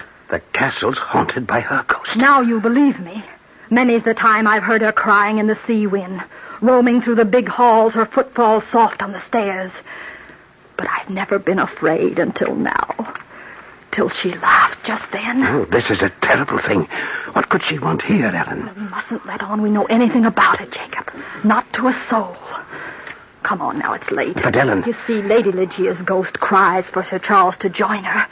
And now he can never do that, don't you see? You mean, because he's married again? Yes, and when the ghost finds out he belongs to someone else, what will she do? It's that frightens me. Come on now. Snuff the candles and close the shutters tight. Yes, Ellen.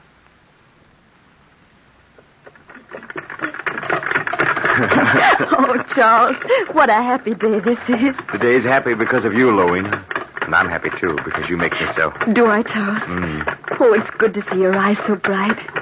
Remember in London how gloomy you were? How sad you seemed? That's all gone because of you. Have you really forgotten her, Charles? Completely, Louina. Ligeia's gone from my mind forever. Did you love her very much? There now, you made me promise weeks ago not to speak of her again. But she was so famous for her beauty, and I am curious. You're beautiful. Do you know, I think I've been in love with you since that day your father brought you to Granville Castle and we sailed our paper boats. Oh, remember? Charles, we were only 6 or 7 years old. I know we were. I don't ever remember having such a jolly time as we did that day. I thought of that day instantly we met in London last April. How strange to remember such a little thing as paper boat. And then I remember thinking, Lady Lowena Trevanion of Tremaine belongs in Granville Castle. I am in love with her. And then we said, how do you do? And before you knew it, you were married. The Lady Lowena had snared you, as they say in London.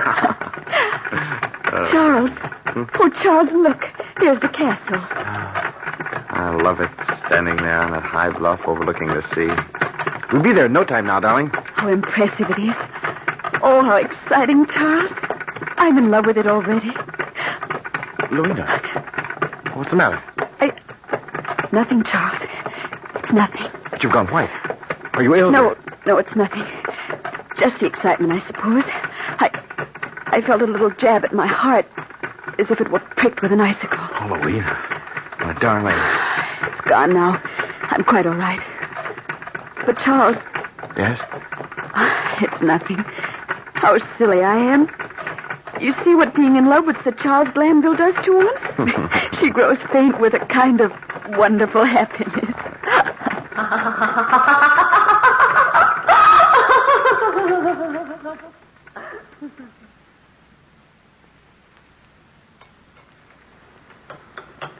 What delicious tea, Ellen. Thank you, Lady Louina. Jacob has lighted a fire in the library, Sir Charles. All right, Ellen. Shall we go into the fire, Louina? Charles, may I ask a question? Of course, my darling. Will you forgive me? It's about Ligeia. Well, what is it now? Something rather strange, I think. Was she a little taller than I? Blue eyes, very black and lovely hair, and a beautiful smile. Why, yes. How did you know? Twice this evening I've had a kind of glimpse of her. Louina, what do you mean? I mean this afternoon in the carriage when I felt ill. A picture of her passed for a second through my mind. I saw her quite clearly. Then tonight at dinner when I spoke of the draft in the room, I saw her again. Louina, those flowers. Ellen! Ellen, come here. Charles, what is it? I won't have them here. My darling, whatever's the matter? What won't Ellen! you have? Yes, sir. Yes, Sir Charles. What is it, sir? Those lilies in that vase, take them out. Oh, Sir Charles.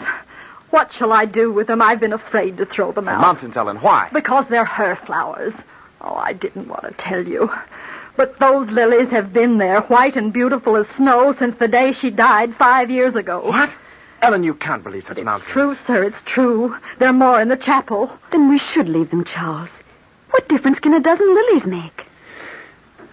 All right, Ellen. Leave them here. Yes, sir. Thank you, sir. Is Jacob locked up for the night? Yes, sir, he has. Good night, then, Ellen. Good night, Ellen. Charles, how gloomy you look. Come, my darling. The fire's warm and the room's cozy with it. Oh, Louina. That terrible depression's coming back. It's here, everywhere in the castle. A brooding, haunting fear. I'm afraid. I don't know why, Louina, but I'm afraid. My darling, there's nothing to be afraid of. It was like this before. Even the first night after she died, when her body lay in the chapel, covered with flowers. It was... There. Charles, the wind's blown open the terrace doors. Oh, I'll close them. Charles! What is it? Something blew in the window from the sea. Charles, it's on my shoulder. Get it off. Get it off. Louina. There. Now it's gone. How awful. Oh, wet and slimy. Charles, close the windows. Yes.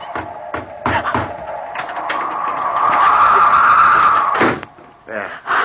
Oh, Louina. My darling. Seaweed from the sea.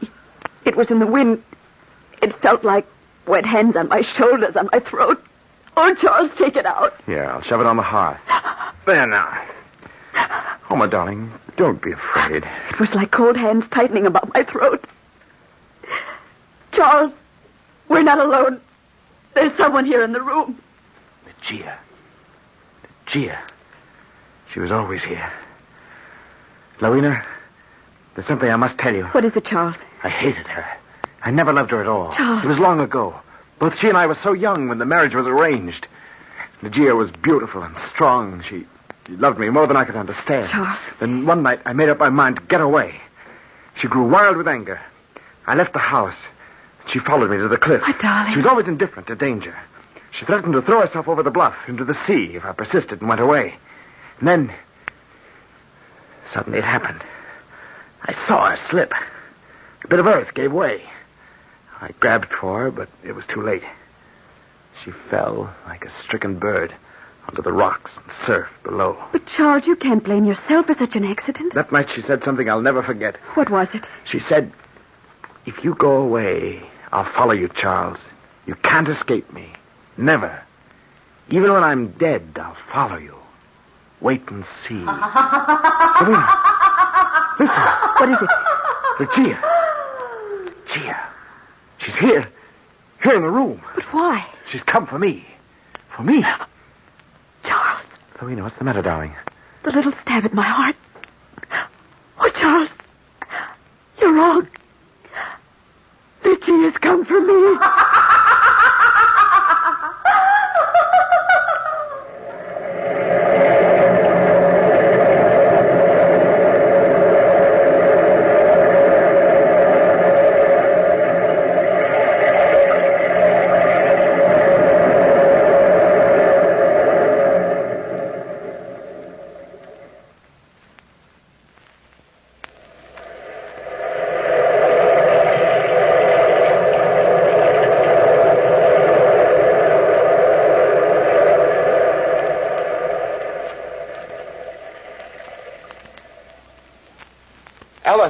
Ellen!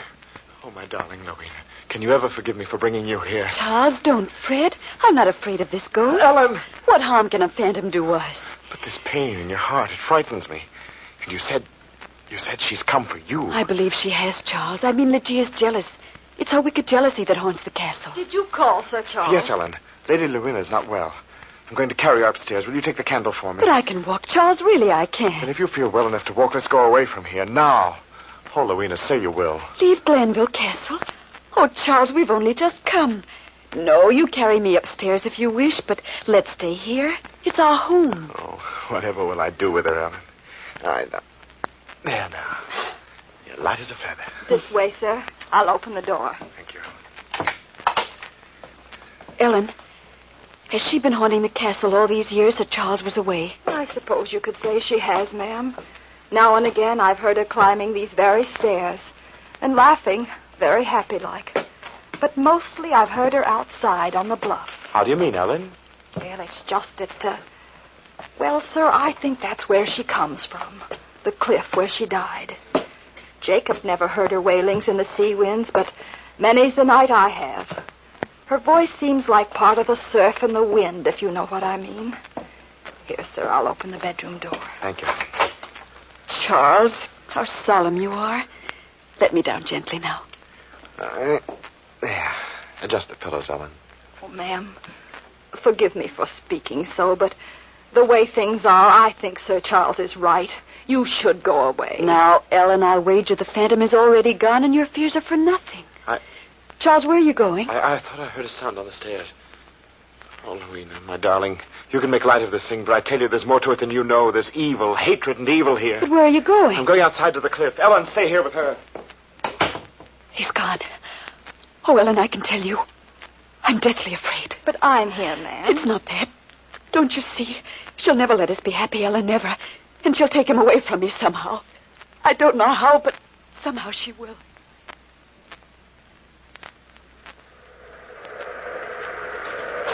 Lygia,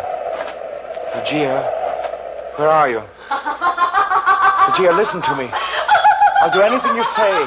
Anything, if I can only right the wrong. I appeal to you, Lygia.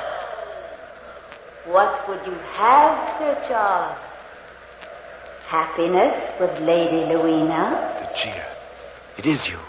Part of the sea and the wind am I, Sir Charles, until you come to me. Oh, leave me alone, Lygia. Let me live my life. There in the castle and here by the sea I've waited. And you've come back again, as I knew you would someday. No, not to you. To me, Sir Charles. Come to me now. The path lies downward to the rocks and the surf.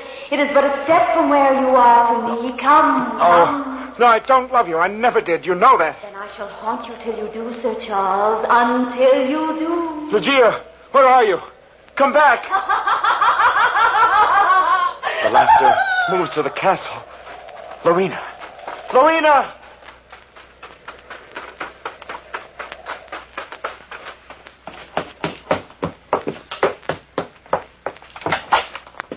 Ellen, is Lady Louina all right? Oh, sir, I'm glad you've come. Something's terribly wrong with my mistress. Louina, my darling, what's the matter? Jacob, fetch me the cold I should never have left you. Never. Here they are, Ellen. I feel so tired, Charles. So tired. This compress on your forehead, ma'am. It'll do you good. Does she have fever, Ellen? No, sir. This illness came upon her quite sudden-like a little while ago. I'll be all right. Soon I'll be all right. Ellen, we've got to get her out of here. Now. Oh, Sir Charles, I'd be afraid to risk it. It's her heart, I think. Feel how it beats. Oh. Jacob. Yes, sir. Get the carriage. Go for the village doctor. Tell him Lady Granville is ill. Dangerously ill. Tell him anything, but get him back here quick. Yes, sir. Fast as I can. Ellen, close the door. Is the window locked? Yes, sir, it is. I'll lock the door. How can we keep the ghost of Gia away, Ellen? How? We must. Oh, Louina, I'll take you away from here soon. Soon as you're able to go. Charles, hold my hand. Why, it's cold. Don't be afraid, darling. Ellen and I are here with you. I am afraid. Help me, Charles. How can I fight when the phantom comes? But she won't come, Louina. Soon the doctor will be here. He'll make things right again. It's only some illness. Charles, poor Charles. I should never have come to Glenville. You belong to Ligeia, to no one else. She'll never let you go. Listen. Ligeia comes for me, Charles, now. No, Louina, it's nothing. We're imagining it. Oh, she's coming nearer, sir. What shall we do? That laughter. Charles, I'm afraid of her. Help me. Help me. The lock turned. Ligeia, in the name of heaven, leave us alone. I'll do anything you say. Anything, but leave us alone. Look, sir. The lilies moved. She's there by the table touching the white lilies. The lilies are a symbol of my ghostly eternity, Sir Charles. When the lilies wither and fade, your Ligeia dies. She stands near your side. Clearly I can see her now. And she reaches... Charles!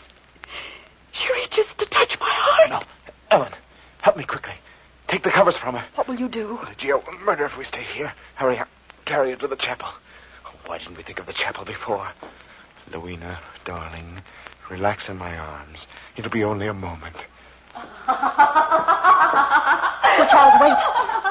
Look there. Her eyes are closed. Louina. Louina. Oh, well. We were too late. Too late. The phantom has murdered her. Oh, try to reach me now, Ligeia. I'll lock this castle tight as a drum, and your loneliness will torment you till the walls rot and crumble away. See what you've done. You've killed her. Your evil jealousy has smothered my lady to death. Oh, how terrible, sir, how terrible. Come, take her to the chapel. We will pray for her soul. Yes, we will pray for her soul.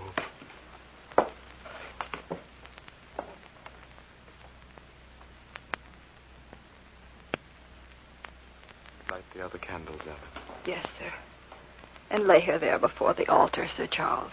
It's where Ligeia lay. Some of her lilies are here still. Now they're Louina's lilies. It's nearly morning, Ellen. Jacob will be returned soon. Have him send the doctor away again. Come away yourself, Sir Charles. Take her up again. The air here is cold and damp. In a little while, Ellen. She's so beautiful in the candlelight. Sir Charles. What? Look. Her bosom moves. I saw it clearly then. Louina. Oh, Louina. Ellen. Her pulse is throbbing. Oh, praise heaven. It's a miracle, sir. Here, help me rub her wrist. Quickly there. Wait. She opens her eyes. Louina. Oh, you're all right. You're all right. We were so frightened, my darling. We thought... Poor Charles. You thought I was dead. Yes. But you're alive. You're alive. Oh, how glad I am. How glad. And you came back to me, Charles. Just as I knew you would someday. Louina, your voice. Sir Charles. Sir Charles! It's the Lady Ligeia. Her spirit has entered the body of your wife. I've come back to you, Charles. The only way I could. Ligeia! Take care of me now until this body is well, and then I'll be mistress of Glanville and the wife of Sir Charles again. Ligeia! You're a devil! Only because I love my life so much and you more than I could bear. Have pity, Charles, and love me too. No, Ligeia, no. In time you will, my darling. Where's she? Where's the Lady Rowena? Somewhere in the wind, even as I was. Rowena! How useless that is, my Charles. Rowena! Come to me now, and pity my wretchedness, and give me peace. Rowena! Oh, Lady Ligeia, come back. Leave him be. Leave him be. Come back, Lady Ligeia, come back. Ellen, what's happened here? I've brought the doctor. Oh, Jacob, help me quickly now. We must go after him, Sir Charles. I saw him just running toward the cliff and the Lady Rowena after him. Oh, quick then, before it's too late.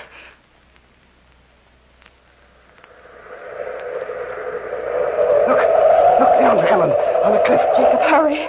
It's the Lady Rowena. No, Jacob. It's the Lady Ligeia who has entered the body of Lady Rowena. Jacob, look in the morning light. Far below on the rocks. It's Sir Charles. Oh, how terrible. How terrible it is. He died just as the Lady Ligeia herself went so long ago. Jacob, quickly now.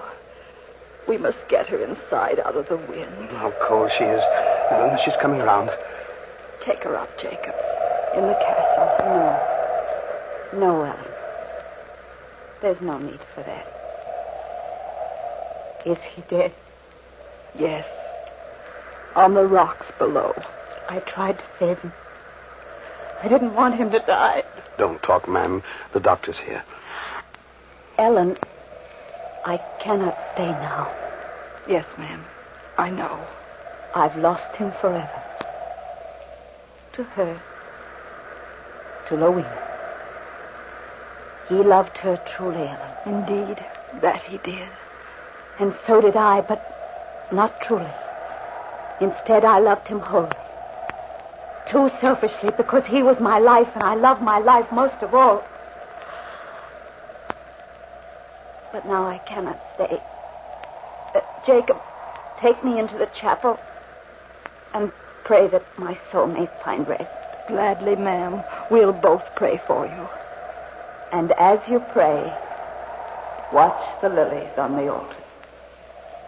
I promise you, they will wither and turn brown and die. Ellen. She's dead, Jacob. A woman with 2 lives.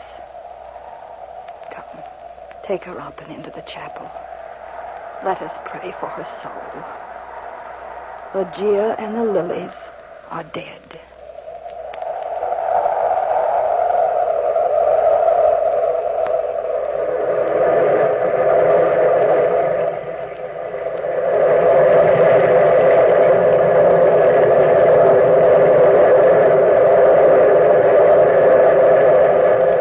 From the time-worn pages of the past, we have brought you the story, The Returned.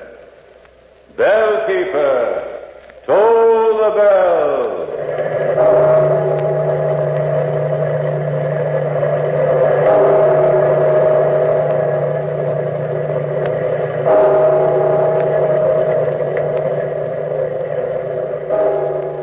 Sometimes when we're tired, we make mountains out of molehills. We putter around till even the easiest job seems impossible. Now, if you're that tired and pale besides, your doctor may find you have a borderline anemia, resulting from a ferronutritional blood deficiency. Then you need ironized yeast tablets. They help build up your strength by building up your red blood cells. So take ironized yeast tablets to get back your color, your vigor, your driving energy. Ironized yeast tablets. Our next broadcast was one of the premier drama programs of the golden age of radio and was subtitled Radio's Outstanding Theater of Thrills and focused on suspense thriller-type scripts, usually featuring leading Hollywood actors of the era.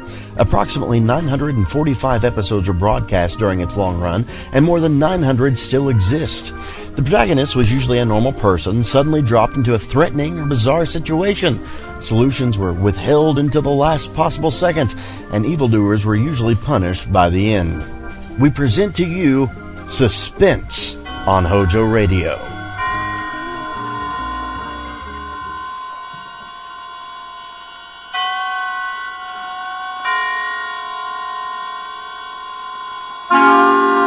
Suspense.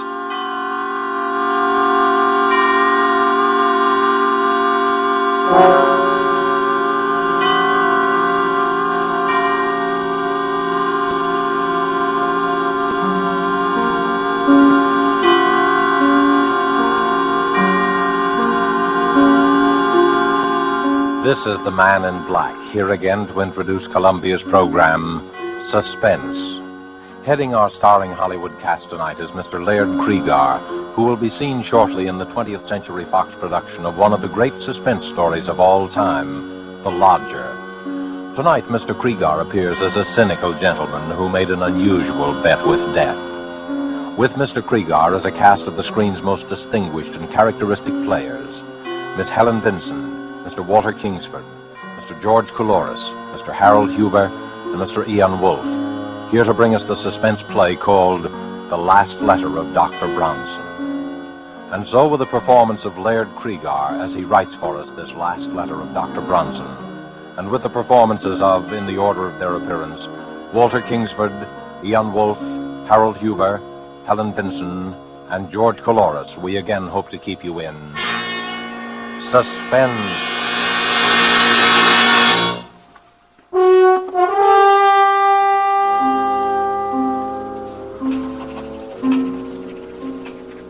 My dear Dr. Mosher, forgive me if I dash this letter off rather hurriedly. There are but a very few minutes remaining for me. The few minutes between now and midnight. You have always protested my fascination with the subject of death. It irked you to hear me discuss the latest electrocution or hanging. I remember your sarcasm the day you found me staring down from the top of the Empire State Building, speculating on the thoughts of a man about to leap from that pinnacle. You alone, Moshe, know how this fascination led to my latest experiment. I should say, my last experiment. I promised you a complete account of it all. Here is that account. First of all, let me recall a conversation which we held here in my study a little over a year ago. There you go again, Bronson. Death and murder. Really, you're unhealthy. Please answer my question, Moshe. Why do men behave as they do? What keeps them from breaking loose? Why don't they kill one another as animals do? Why, because they aren't animals. But, my dear Moshe, being neither vegetable nor mineral, they must be animals. But what I mean that is... you do not know the answer. I do. So? I have been studying the question for some time, and I've concluded that there are 5 basic checks which serve to restrain man from murdering his fellow man. Oh, really, Bronson? The obvious corollary is that murder occurs only when some stronger drive overrides these 5 basic checks. Oh, you make it sound very simple. It is simple. And what are these 5 basic checks? Well, I'm not prepared to reveal the outcome of my study as yet. I must put my theory to the test. That would seem to be a difficult undertaking. Difficult, yes, but intriguing. Oh, well, I take it you're about to embark upon another of your experiments. Correct. Bronson, why must you keep on? These studies invariably bring you some physical, or what is more dangerous, some nervous disaster. And in turn, your handsome bill for putting me in shape to conduct the next. Sooner or later, you will experiment yourself into a position beyond my power to aid you. Let it be later, then. Meanwhile, I shall continue to pursue my sole interest in life. And how do you propose to conduct this restraint from murder experiment? Well, a murder is composed of 4 elements. The murderer, the motive, the opportunity, and the victim. My first step will be to select 5 men, each of whom will be restrained from murder by the particular check that I'm testing on him. That's no easy task. By no means. It will require an extensive search. But having found my men, I must then supply each with a motive. Greed, revenge, jealousy. I see, and your next step must be to give each man an opportunity. Precisely. An opportunity which precludes all checks but the one being tested. Well, not knowing what your checks are, I can't help you there. Well, that'll be relatively simple. And finally, I must supply an intended victim. You'll ask this victim to face 5 men, each standing to profit handsomely by murdering him? Correct. His only chance of survival being the correctness of your theory of checks in all 5 instances? Yes. And do you imagine you will discover a man with such utter confidence in your reckoning? There is one such man. Who? Myself. Bronson, this is folly. No, Moshe. I never hesitate to risk high stakes on a sure thing, not even my life. Now, look here, Bronson. You're a doctor yourself. You told me to speak to you like a Dutch uncle. Now, as your physician, I haven't advise... consulted my physician. But you will take precautions, provide yourself for emergencies. I tell you, there's no danger. Oh, well. Well, when will you begin your experiment? Well, I suppose in about... Well, why wait? Why don't we begin right now? Moshe, I invite you to kill me. What? There's a revolver right here in my desk, and I want you to take this revolver... Oh, you're joking, Bronson. What possible motive could I have for murdering you? Motive? Why, we're known to be associated rather closely in our work. You'll come naturally into my entire practice. I'll put that in writing. Why, it's preposterous. Why won't you kill me then, Moshe? Why, there are dozens of reasons. In the first place, I'd go to the electric chair for it. Thank you, Dr. Moshe. You've given me an admirable illustration of the first and most obvious of the 5 checks in my theory. Man refrains from murdering his fellow being because he himself will be killed by law.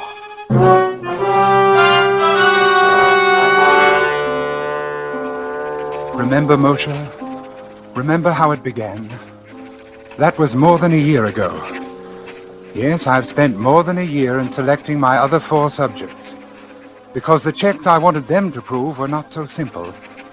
In selecting my people, it was necessary that I cultivate the friendship of each, so that when the time should come to confront him with my proposition, I should be certain of how he would act.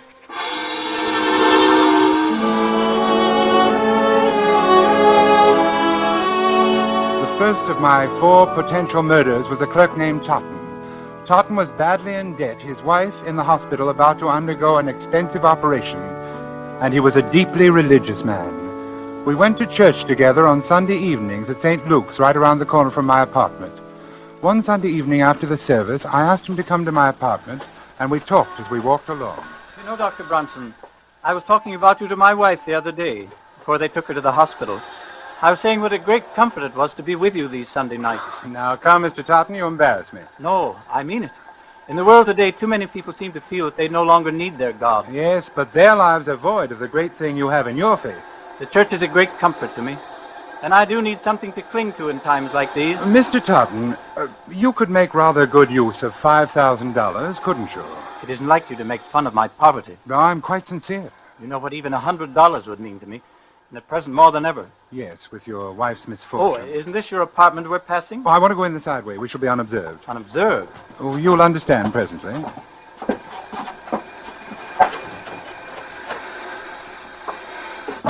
Please, come into my study. Now, here we are. And now if you'll take this chair opposite my desk. Thank you. Mr. Totten, you said that even $100 would be a great help to you.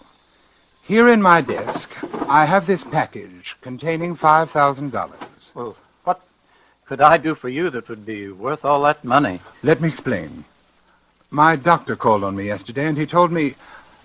well, to be quite frank with you, Mr. Totten, he said that I was slowly going mad. Oh, no, that couldn't be. I'm quite all right at present, but it's only a matter of time, and I'd rather not have to face it.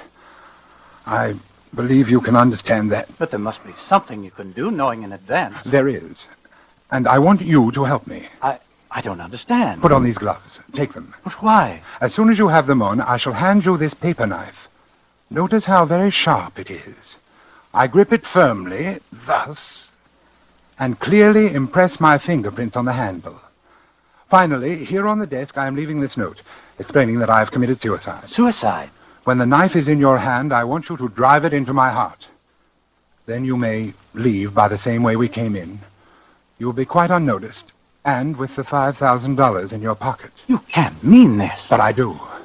You see, I don't have the nerve to... Well, I can't quite make the final move myself. You would greatly oblige me. And with the $5,000, you will be able to give your wife the treatment she needs. What do you say? You can't die yet. You're not ready. Would you have me wait until I've gone mad? You can't take the matter of life and death into your own hands. I am not asking you to pass judgment upon my actions. Whether I wish to live or die is my own concern, and my mind is resolved. Is that clear? I'm sorry for you. I'm merely asking you to do something for which I will pay you very well. You will, of course, be killing me. But if you could realize what life would be like for me otherwise... I'm very sorry, but I can't oblige you. If it's the law you fear... No, it's not that. You seem to have arranged that perfectly. Then what is it? I'm an honest Christian, and I thought you were, Dr. Bronson. If you don't understand why I can't do this monstrous thing, I suggest you look up the 6th commandment. Good night.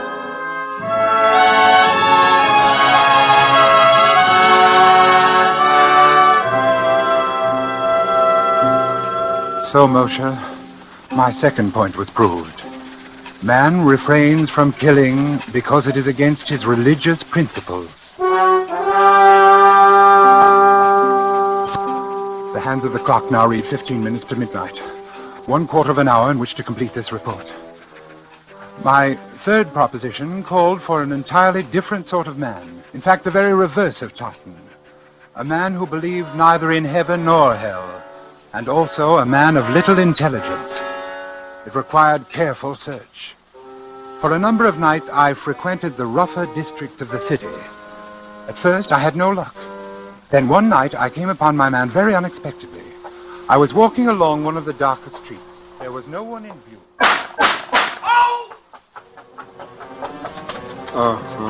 He was slumped down beside an ash can.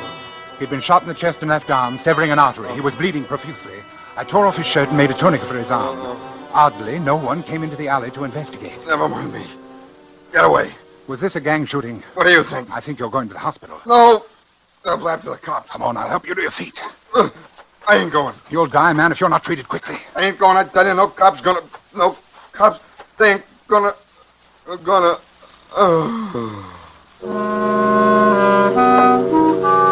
His name was Matt Doyle. I visited Doyle in the hospital almost every day. Several months later, I decided to put him to the test. I found Doyle in one of his hangouts and brought him to my apartment. Hey, this sure is a fancy roost you got yourself, Doc. I find it very pleasant. Have a cigarette? Thanks. Doyle, how many men have you killed? That's all right, Doyle. I understand. Now, suppose we get down to business. Yeah. I've been wondering what you want me for. I want you to do something for me, and I'm going to give you $5,000 to do it. Will you do what I ask you? For $5,000? Spell it. I want you to put on these gloves so there won't be any fingerprints. Then I'm going to hand you this knife, and you're going to kill me with it. Huh? I've arranged everything so it will appear to be suicide. You nuts? Not yet, but I will be before very long. That's why I want to die. All you have to do is stab me and slip out with this $5,000. Is this on the level? Absolutely. This wad of dough is mine if I kill you? That's right. And nobody will know I done it? No one. These gloves is kind of big for me. That's all right. They'll do. Yeah. You want me to put on the other one? It's safer. Yeah, I guess it is. Gee. What is it? I was just thinking. $5,000. Oh, the boss is going to pay me more next. I never got... I'll skip it. I want you to understand exactly what you're doing, Doyle. Without any justifiable cause, merely for the sake of money, you are going to murder me. You understand that? Yeah. You've been hired to do this before? Yeah. I suppose it don't hurt to talk about it now that you're But you've never killed a friend, have you? Yeah, I have. Anyway, they was my pals till they got in the boss's way, but when the bosses say slip it to a Matt, then they was just another job to me. But there's a little difference in this case, Doyle. I saved your life. Yeah. I don't know. What? I don't know. Nope, I can't do it. But I thought you said that Yeah, you... take these gloves. Afraid of the law? No. What's the matter, then? Is it because I'm your friend? That's more than that. I can't bump you off, even if you want it. It would be an act of true friendship. I ain't so sure. When a cat has fits, you put it out of its misery, don't you? That's what I want. Oblivion. Peace. Sorry, Doc, I ain't the guy. It's like you said. You saved my life, so that's that. I'm sorry. I wish you could help me. Oh, me too, but not that. Now, if you got some other punk you want took care of... There's no one. Thanks just the same. Oh, don't mention it.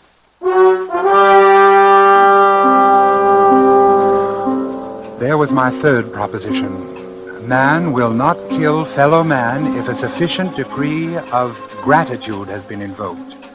Even a professional killer and one of the lowest examples of human life, such as Doyle, could not bring himself to murder his benefactor.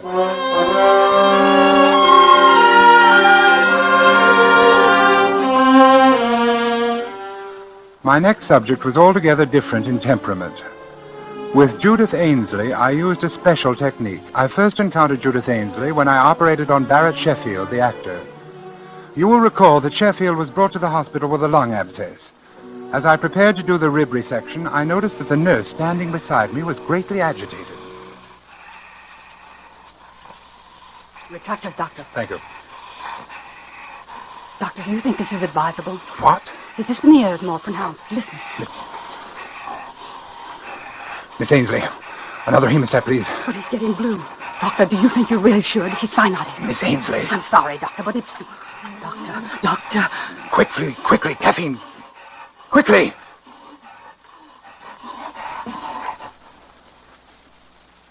Stethoscope. Here it is.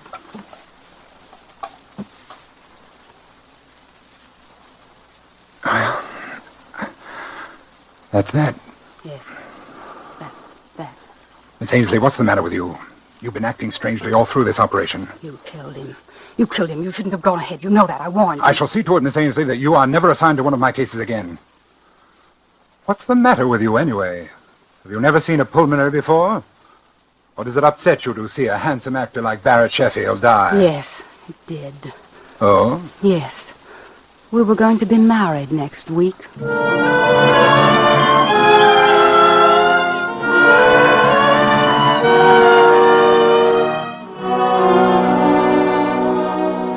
If I ever saw hate, cold, undying hate, it was in that girl's eyes as she turned and left the operating room that day.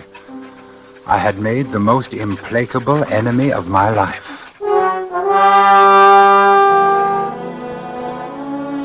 As I come to my third check, dear Moshe, it suddenly occurred to me that Judith Ainsley was the perfect subject.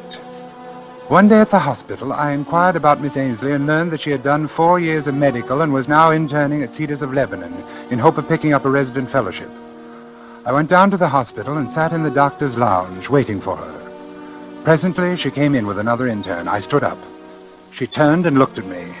I saw again in her eyes that inexorable hate. She had never forgiven me for what she felt was my negligence in the death of the man she loved. I walked toward her. Excuse me, please. I see you remember me, Miss Ainsley. Yes, will you excuse me, Miss please? Ainsley, you may not believe this, but I've come here especially to talk to you today. To talk to me, Dr. Bronson? Yes. Come along with me, please. In this treatment room, please. We can talk privately. Dr. Bronson, I don't think there could be anything you and I can say to each other. Well, now, Miss Ainsley, that all depends. That all depends. Sit down, won't you? Miss Ainsley... Dr. Ainsley, if you please. Oh, yes, of course.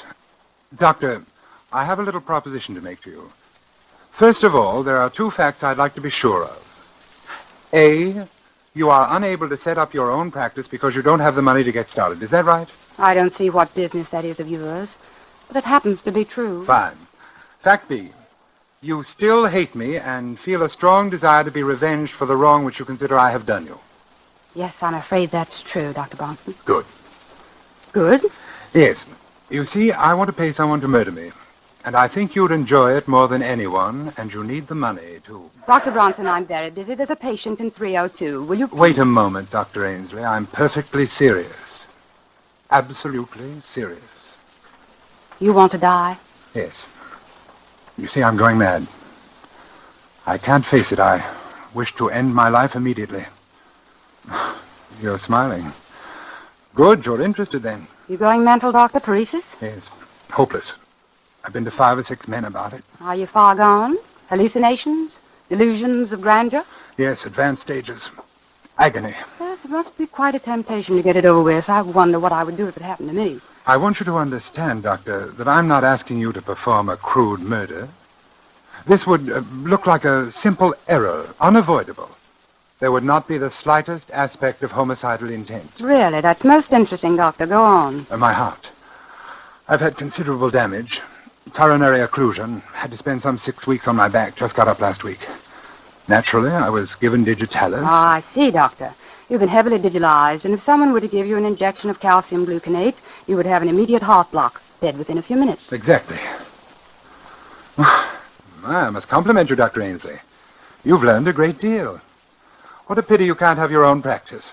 And that, of course, reminds me. Ah, another inducement? Of course. I plan to pay you the sum of $5,000 for your professional services in this matter. And I think, unless times have changed greatly since I've been in practice myself, you ought to be able to set up handsomely with that. My own practice. You'd better be careful, Doctor. You may tempt me a little bit too far. I thought you'd find it an attractive proposition. It will be only an error. I will say that I'm feeling badly again, a recurrence of my pericardial pains. I'll go back to bed and ask that you be assigned to my case. The rest is simple. No one would ever expect you to know that I had been digitalized. Still, if I were on my toes, I would naturally go over your case history before giving medication of any kind. Well, yes, I suppose that's true. Professional people might think you had been a little lax. Might not have the highest regard for a new doctor who launched her career with such an unprofessional incident. Just a slight stain on your reputation for just a short while. You're very clever, Doctor. You knew that would do it, didn't you? I want to thank you. You've done me a great service. You mean you'll do it? You've reminded me that nothing, no money, revenge, nothing, can be worth the slightest suspicion in a doctor's career. I've worked too hard. I've waited too long for my practice. When I get it, it won't be soiled by any single act of carelessness. They'll never say that I lost any patient because of an error in judgment. You see, I once knew a doctor who did.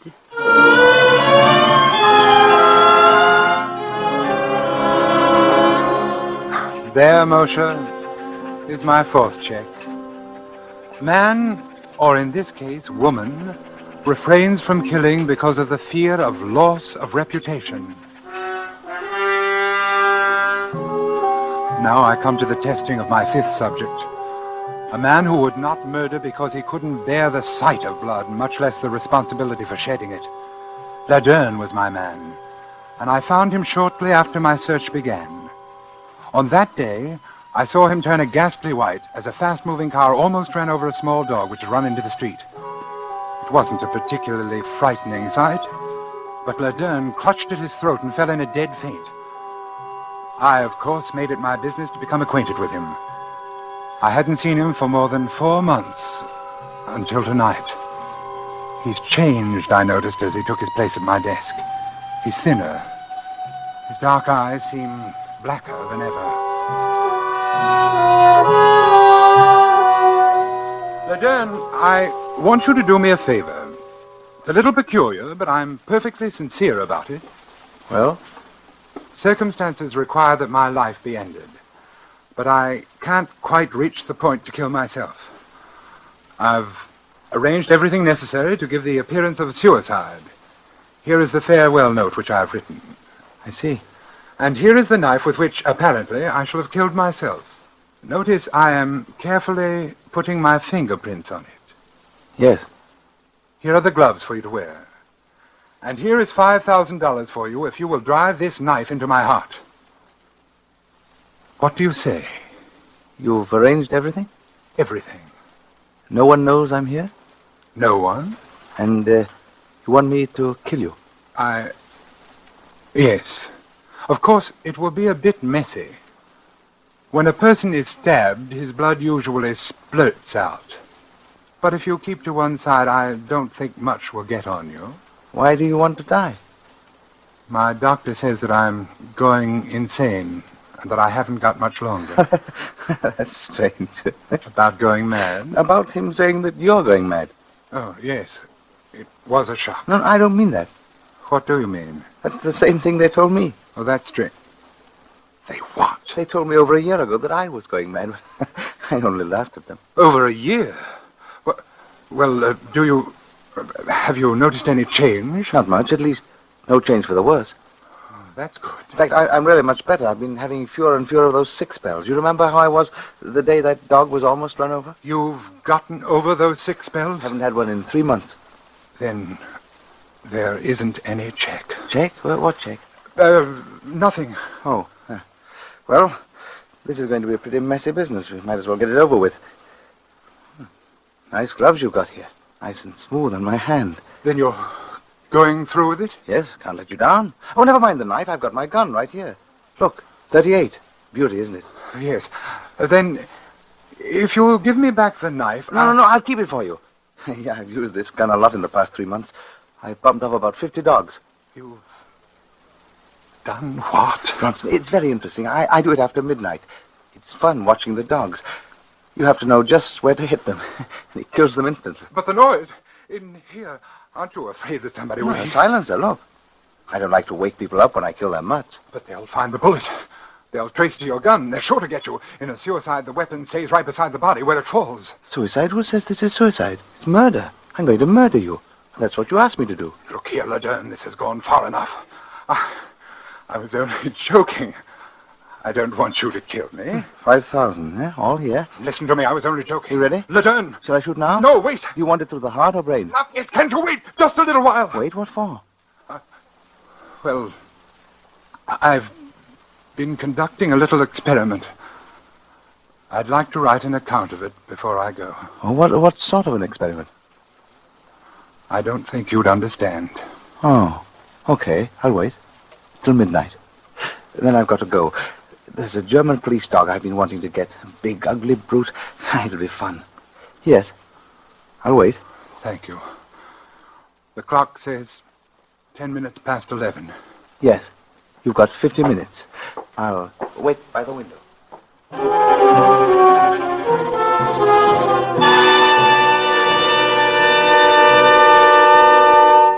And so, Moshe, my experiment has ended. As you predicted, I have finally placed myself in a position beyond your power to aid. Strange, isn't it? That the one thing I didn't count on was the choosing of a subject who would not respond to my checks, who in fact had no checks at all, for insanity knows no restraint. Bronson, midnight. Oh, yes, Ledern, I'm hurrying. He is still at the window, and he is sure to shoot me. There is nothing I can do to say or stop him. I know that. I'm beginning to understand exactly what is going on in his twisted mind. I wonder why. Now I shall sign my name for the last time and lay down my pen. Then I shall look up and say, "All right, Ledern." All right, Ledern.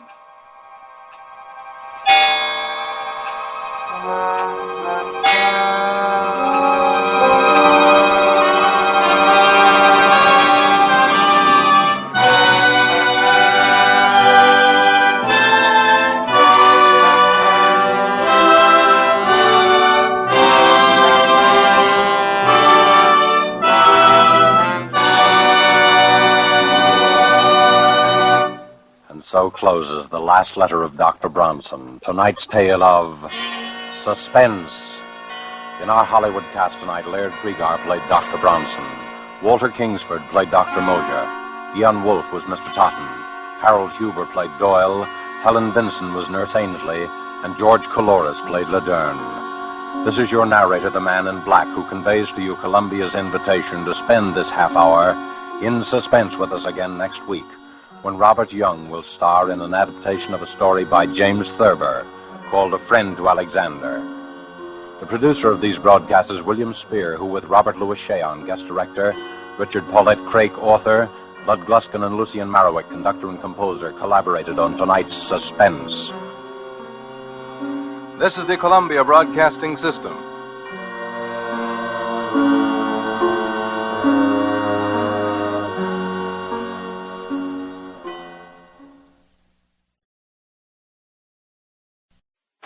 Ladies, here's a sensational beauty tip direct from Hollywood. When you want your hair to look its radiant best for an important date, do this the night before. Give your hair a glamour bath with Kreml shampoo. I certainly agree with that, Mr. Bell. And you know, Kreml shampoo is the shampoo used by those famous beauties, the Flowers models. Kreml shampoo has been especially developed to glamour bathe each tiny strand of hair so that it fairly radiates natural dazzling highlights. It leaves the hair simply gleaming with natural glossy luster. And what's more, your hair stays that way for days. And please bear in mind that Kreml shampoo is not a soapless shampoo. It's not a cream shampoo. It's not a drying detergent. It's entirely different. Yes, Kreml shampoo uncovers all the natural highlights that lie concealed in every woman's hair. Yet it never dries the hair. In fact, Kreml shampoo has a built-in oil base which helps keep the hair from becoming dry or brittle. Kreml shampoo whips up a luxuriant, active foam, even in the hardest water. It rinses out so easily and never leaves any dull, soapy film. So, ladies, why not buy a bottle of Kreml shampoo at any drug counter and glamour bathe your hair to tantalizing loveliness? Kreml, Kreml shampoo. HOJO Radio, where the classics come alive. Suspense.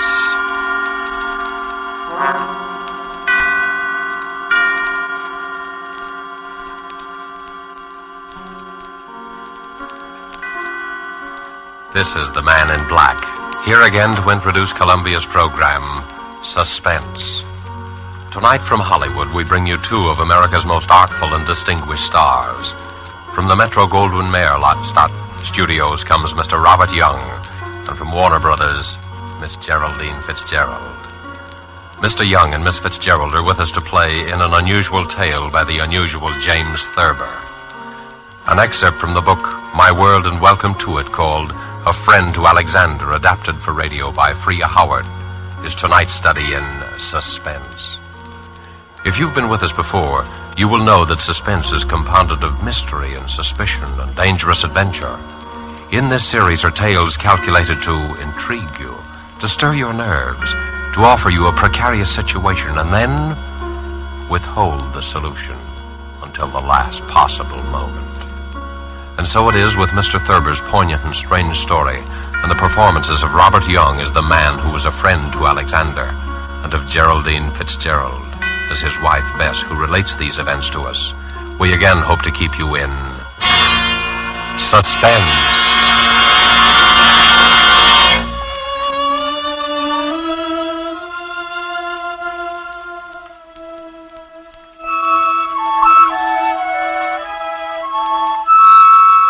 Harry was a laughing, happy-go-lucky fellow before he began to have those dreams.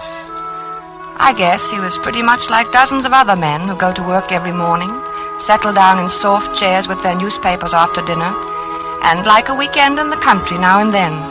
He was fond of easy living and good times.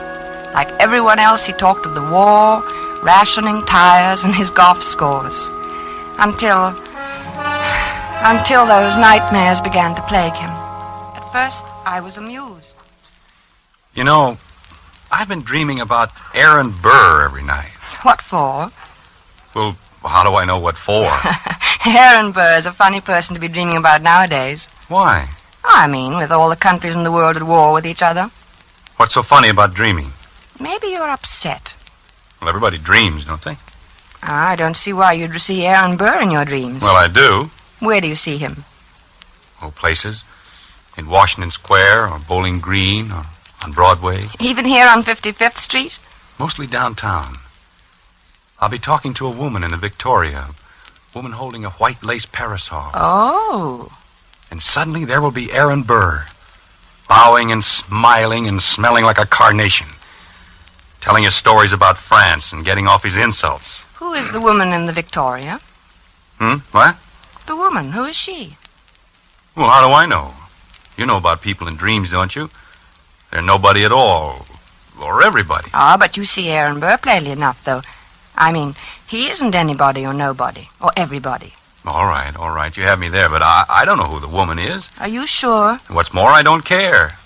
Maybe it's Madame Jumel or Mittens Willett or a girl I knew in high school. Who's Mittens Willett? She was a famous New York actress in her day, 50 years ago or so. She's buried in an old cemetery on 2nd Avenue. I've seen the tombstone. That's very sad. Why is it? Oh, I mean, she probably died young. Almost all women did in those days. He's a vile, cynical cad.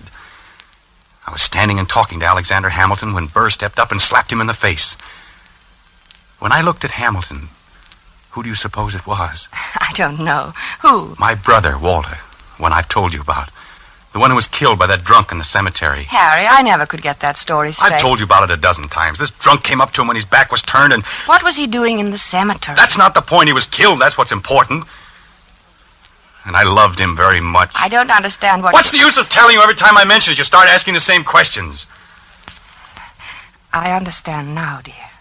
When you looked at Hamilton, he was your brother Walter. Yes. Harry, maybe we ought to go to the country for more weekends. Weekends? Yes. I'm going to bed.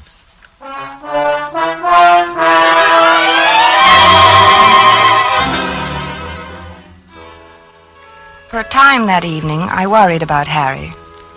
Not about his dream. Why shouldn't he dream? But I wondered about his health. He looked so worried somehow, so unlike himself. I was glad when he went to bed.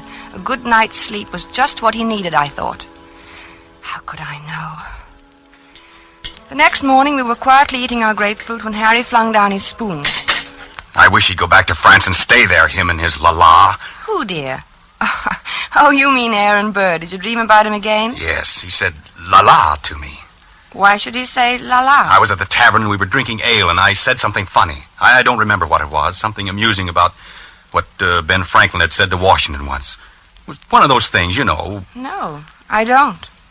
Have some more coffee, dear. I don't want any coffee. I made this remark and everyone laughed. Everyone but Burr, that is. He sort of sniffed, and then he said, la-la. Well, why not? I mean, is there anything wrong about him saying la-la? It was the way he said it. He was sneering at me. They all noticed it. Who, dear?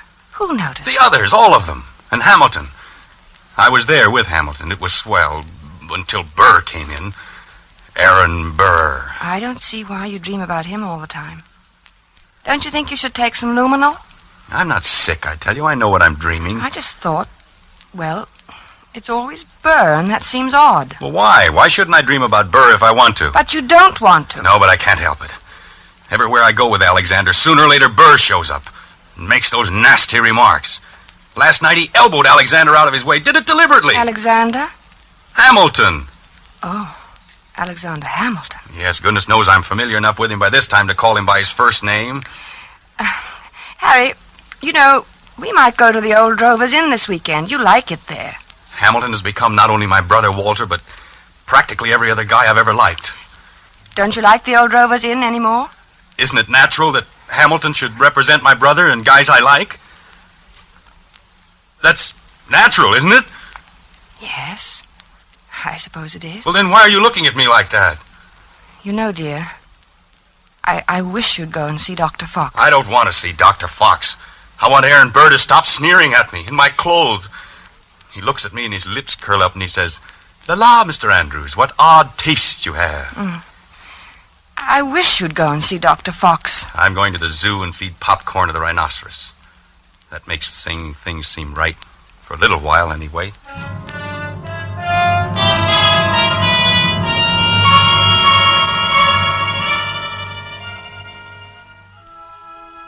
I thought he'd forgotten all about that ancient pistol duel, because for 2 days after that, he lost his haggard, tired look and actually seemed cheerful. But one night, about 5 a.m, he came into my room in pajamas and bare feet, his hair disheveled and his eyes wild. He got him. He got him. The rotter got him. Alexander fired in the air and smiled at him, just like Walter must have smiled. Like Walter? Oh, yes, dear. Your brother Walter, who was killed in a cemetery. This was at Weehawken in New Jersey. What? Your brother? No, Hamilton and Burr. The duel. Hamilton had a white ruff around his neck. Burr was in black tights, French clothes. Alexander lifted his pistol and fired in the air and then smiled at Burr. And then that fiend from hell took deliberate aim. He took so long. He meant to take his time about it. I saw him grin. And then he pointed his pistol at Alexander and fired. He killed him in cold blood, the foul scum! Oh, darling. Don't, darling. Here, dear. Take some of these pills. I don't want any. Oh, take it. You'll feel better. I don't want any, I tell you. Here, darling. Swallow. Please, swallow. All right. There. That's better. The cad. The rotten, sneaking cad. He grinned just as he fired. And Alexander clutched himself at the stomach. Then shook his head and tried to walk forward. Then he fell. With his mouth open as though he wanted to say something. And Burr stood there, grinning.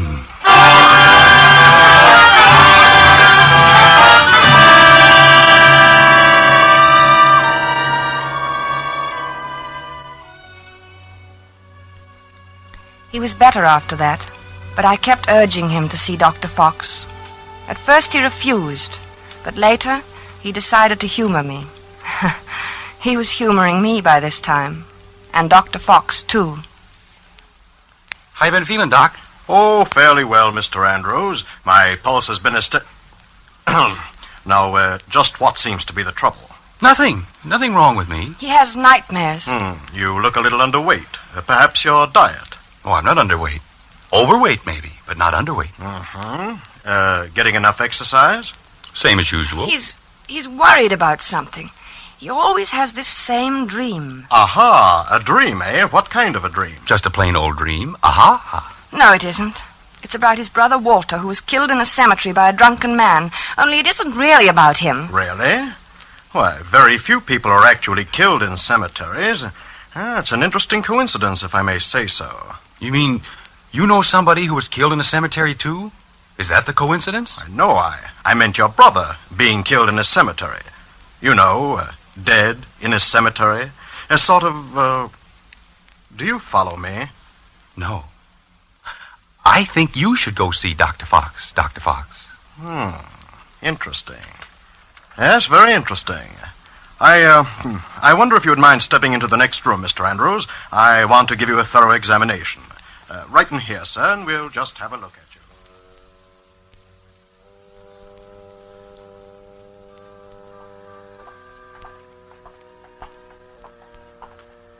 Well, I hope you're satisfied. You heard what he said. There's nothing the matter with me at all. I'm glad your heart is so fine. He said so, you know. He said your heart is fine. Sure, it's fine. My heart's fine. Everything's fine. And you know what I was thinking? No, what? I was just thinking that now that Alexander Hamilton is dead, why, you won't see any more of Aaron Burr. Yeah. Yeah, I guess you're right.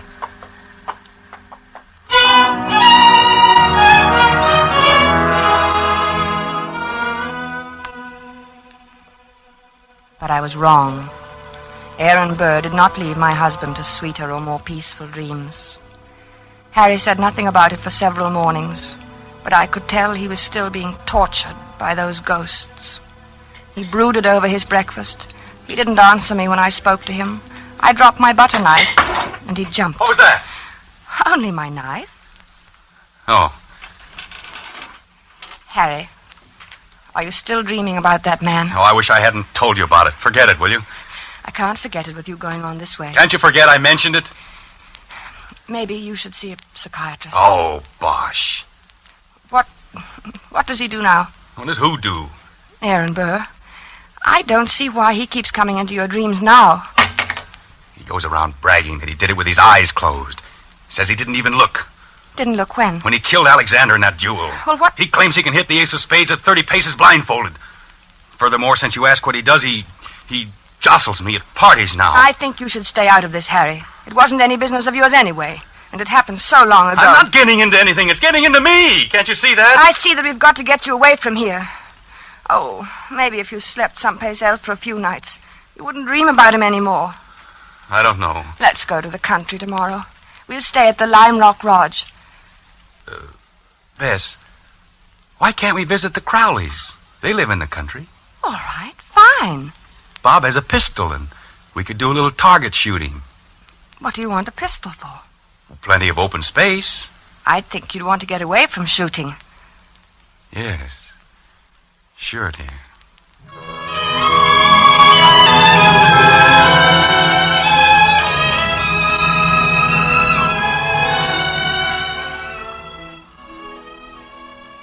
The vacation seemed a success at first. When we arrived at the Crowley's house in the cab, I thought I'd left my suitcase at the railroad station. Harry laughed his old normal laugh for the first time in many days as he found the bag and handed it to me. And then he leaned over and kissed me.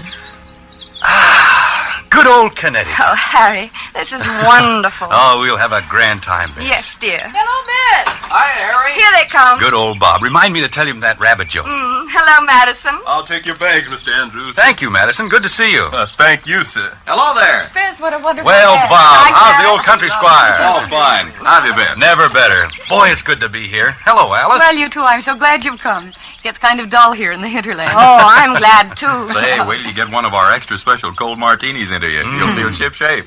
Still know how to mix them, huh? Better than ever. Get lots of practice these long country winters.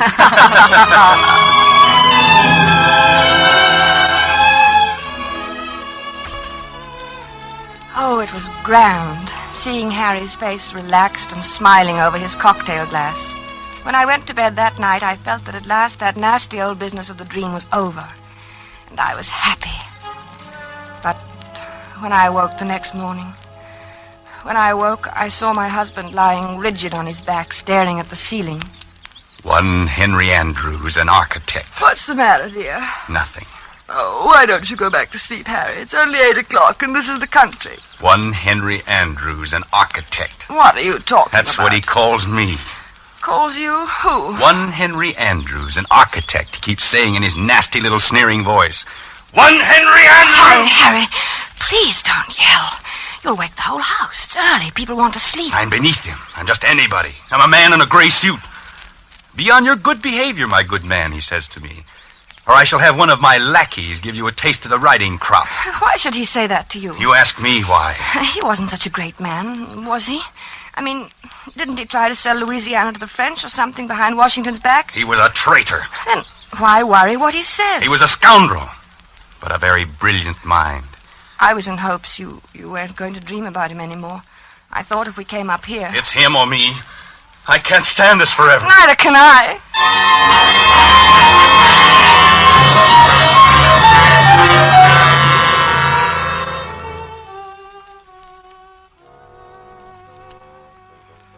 As I had expected, Harry spent most of the afternoon with Bob shooting at targets.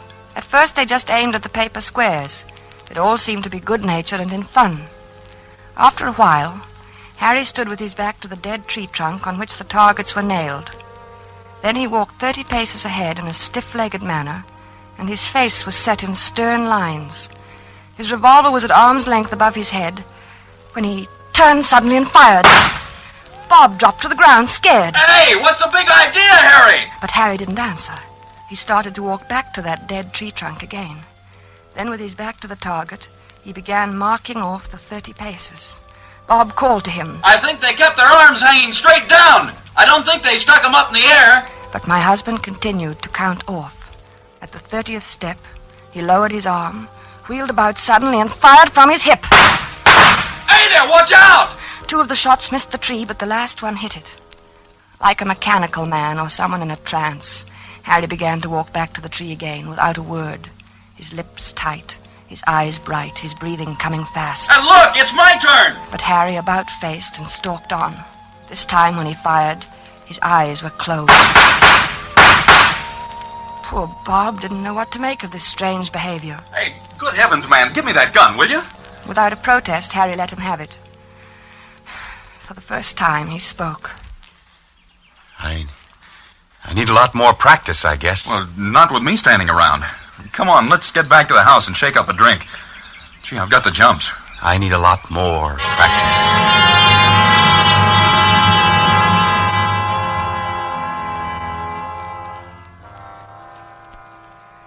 I guess I must have slept soundly that night, because I didn't hear him leave the room.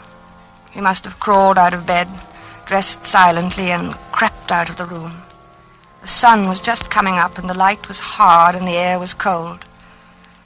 Then I heard the shots. I threw on a dressing gown and ran downstairs. The Crowleys were in the hall. Oh, good heavens, Bess. Is Harry all right? It sounds like it. Where is he? What's he doing? It sounds as though he's out behind the studio shooting. Alice. Oh, no, take it easy, Bess. Bob will go out and get him. Maybe he had a nightmare or walked in his sleep. No. He never walks in his sleep. He's awake all right. Now, let's go down and get some coffee. He'll need some. Yes, I'll need some, too. Hey, what the dickens is the matter with him, anyway? I don't know. I'm so sorry. Bob, you go get him. At your service, madam, alive or dead. Bob, stop it. Okay, I'll do my best. Come on, Bess. We'll go to the kitchen. What's that noise? Where? In the kitchen.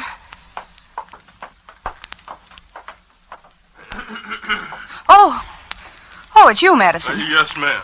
Well, you're shaking. I was just wondering, ma'am. No, it's all right, Madison. You go on back to bed. Clothita was scared, ma'am, and I thought... Well, you tell Clothita that it's all right. Mr. Andrews is shooting a little. He couldn't sleep. Yes, ma'am. Yes.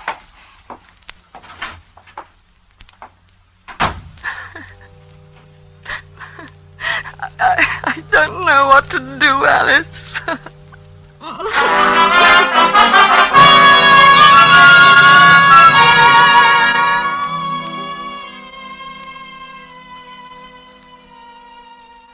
I guess the Crowleys were relieved when the cab came to drive us to the station early that day.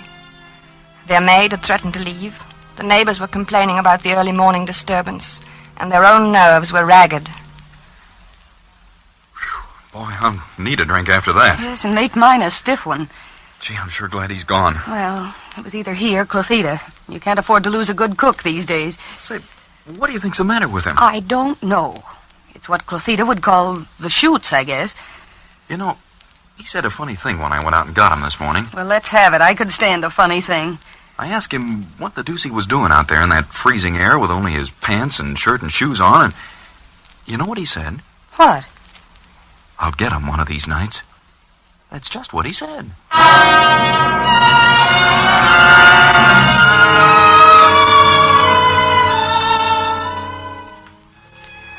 By this time, I was really frightened. When we returned to the city, Harry was a picture of gloom. Our first night back, I looked at him as he lay on the chaise longue in my bedroom in his blue dressing gown, smoking a cigarette. He was haggard and tired, and he kept biting his lower lip. I mixed a scotch and water nightcap for him. No thanks, no liquor. I need a steady hand. Watch my hand. Does it tremble? No. Is it steady? Yes, very. That's good. That's very good. You need a steady hand, you know. For what, dear? Oh, things. Harry, will you sleep in my room tonight? No, you keep shaking me all night to keep me awake. You're afraid to let me meet him. Are you still on that? Why do you think everybody's better than I? I can outshoot him the best day he ever lived. Oh, of course, in the dear. waistcoat. Right next to the middle button. He has 3 big pearl buttons on his waistcoat. Came from France. Why don't you dream about somebody else? Anybody else, please. You'd like that, wouldn't you? You'd like to have me dream about somebody who wouldn't hurt a fly. Somebody like that. Because you'd know I'd never get in a duel with him. A duel?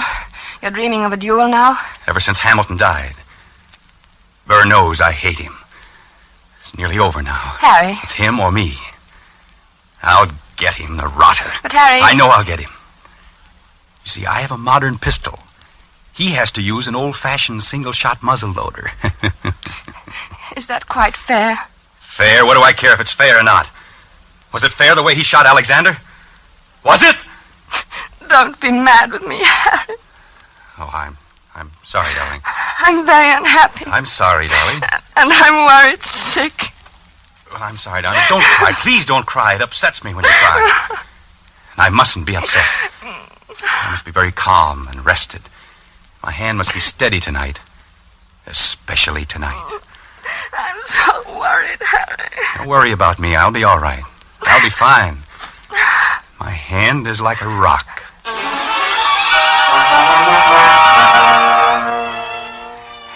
Later, when I kissed him goodnight, I knew it was really goodbye. He didn't say anything, and neither did I. It's just that he seemed so far away, in another world, and each moment I felt that he was becoming more and more remote. Something told me he wasn't coming back.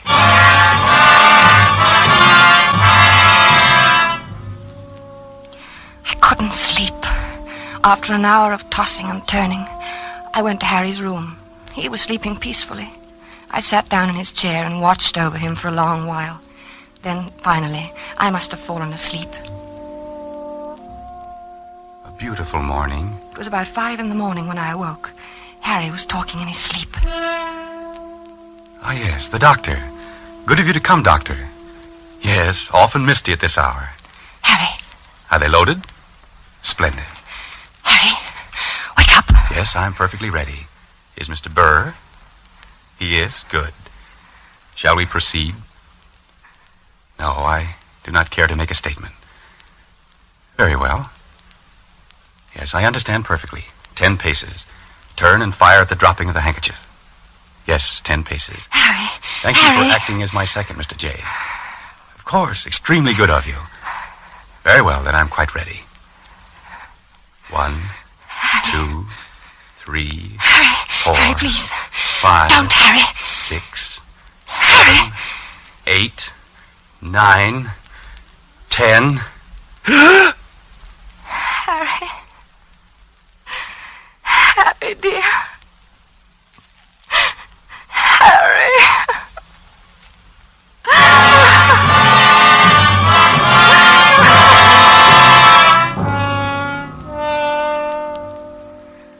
Dr. Fox was puzzled when he examined Harry the next morning. Extraordinary. His heart was as sound as a dollar when I saw him the other day. He seemed to be fine, Dr. Fox. I can't understand it. What? Why his heart stopped as if he'd been shot. Shot? Yes. Of course, there are no gunshot wounds and no... Shot. Now, Mrs. Andrews. That's it. Shot. Now, you'll have to calm yourself. You can't help him now. I should have known it would happen. I kept staring at Harry's right hand. The 3 fingers next to the index finger were closed stiffly on the palm, as if gripping the handle of a pistol. The taut thumb was doing its part to hold that invisible handle tightly and unwaveringly. But it was the index finger which held my eye the longest. I looked carefully to make sure I was right. Yes, it was so. That index finger was curved inward slightly, as if it were about to press the trigger of a pistol. So there had been a duel after all. Perhaps there was no gunshot wound. But Harry had been shot as surely as he was dead. Dr. Fox saw me staring and spoke to me. What are you looking at, Mrs. Andrews? Harry never even fired a shot. Aaron Burr killed him the way he killed Hamilton. Well, what are you talking about? Aaron Burr shot him through the heart. I knew he would. Yes, but there's no evidence. I knew he would. Then Dr. Fox put an arm around me. He looked at me gently and a bit frightened, the way I used to look at Harry when he told me about his dreams. He led me to his assistant and whispered something. He thought I didn't hear him, but I did. She's crazy. Stark, raving crazy. I let the assistant take me away. Maybe he thought I was crazy, too. But now I knew. Aaron Burr got Harry, just as he had killed Hamilton in that old quarrel long ago. I knew he would! I knew he would!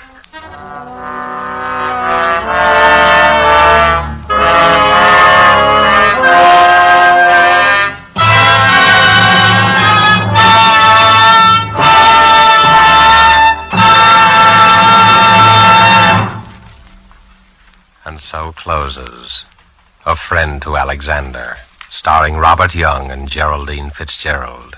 The James Thurber story, which was tonight's tale of suspense. The producer of these broadcasts is William Spear, who with Robert Louis Cheon, guest director, Freya Howard, author, and Bernard Herrmann and Lucienne Marowik, conductor and composer, collaborated in presenting A Friend to Alexander. Now CBS is pleased to announce that beginning August 17th at 10 to 10:30 Eastern War Time, Mr. Robert Young, whom you've heard as star of tonight's Suspense, will begin a brand new CBS series entitled Passport for Hunter. Passport for Hunter will bring you each week the adventures of an American newspaper reporter among the people of the United Nations. Next week's broadcast will be written and directed by Norman Corwin, with music by Bernard Herrmann. And the star, as we have said, will be Robert Young. This is your narrator, the Man in Black, inviting you to be with us next week at this same time when, with Miss Agnes Moorehead and with a repeat performance by popular request of the play called Sorry, Wrong Number, we again hope to keep you in suspense. This is CBS, the Columbia Broadcasting System. Do you like rich, delicious chocolate-flavored malteds? Well, you can make a malted just like that right in your own kitchen with Kraft chocolate-flavored malted milk. Just make a tasty paste of Kraft chocolate-flavored malted milk and a little milk in the bottom of a big glass. Fill the glass with chilled milk, stir it once more, and there. A Kraft malted is mighty nourishing, too, because it's filled with all the food values in milk.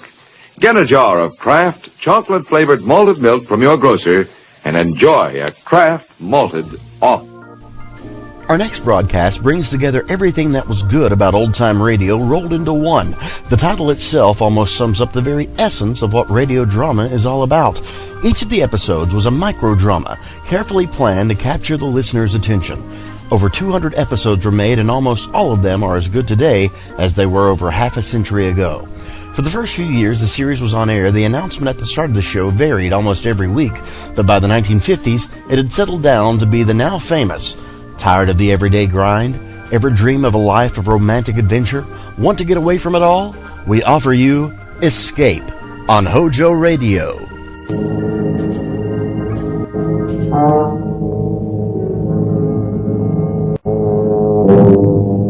You are lost in a London fog, uncertain whether the figures looming around you are real or creatures of your imagination. And somewhere in the wet grayness lurks a murderer from whom you must escape.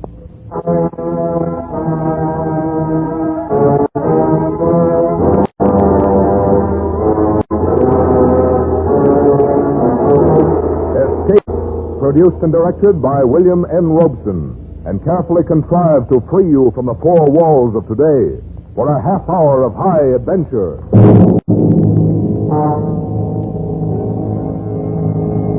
Tonight, we escape to a fog-shrouded city and the terror of a shell-shocked mind, as Algernon Blackwood describes them in his ghostly story, Confession.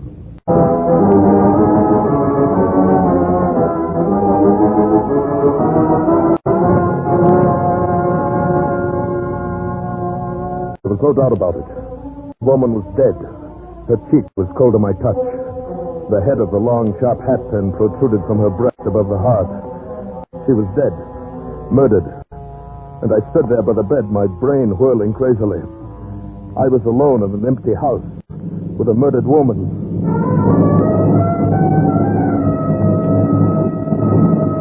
And then suddenly fear flashed across my brain and cleared it. I heard the door below open and close. Footsteps. Someone was coming across the downstairs hall, onto the stairs. Coming up. Here. In a moment I would be discovered. In a moment someone would walk into this room and see me standing over the body. In a moment my escape would be cut off. Quickly I slipped across the hall and into another of the empty bedrooms. I leaned against the closed door, breathing heavily, listening to those steps come closer. Would he look into any of the other bedrooms first? Would I be discovered here?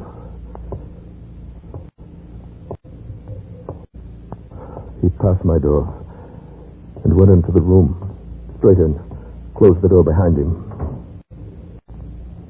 Then he knew where to come. I waited a moment, waited for some sound, some gasp of discovery. There was none. Then he knew what to expect. I must escape quickly before he came out of that room. I started down the stairs, carefully, to avoid any sound.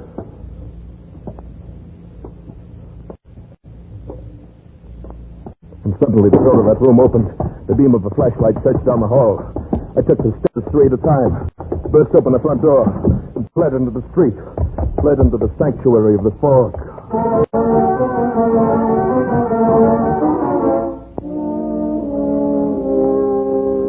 How long and how far I ran, I do not know. I could see nothing, feel nothing but the clammy dampness of the fog. I don't know whether he was still following me or not. I ran out of sheer terror, up one street, down another, with no idea of where I was or where I was going. Perhaps I was running in circles. Perhaps I would run right back to the house.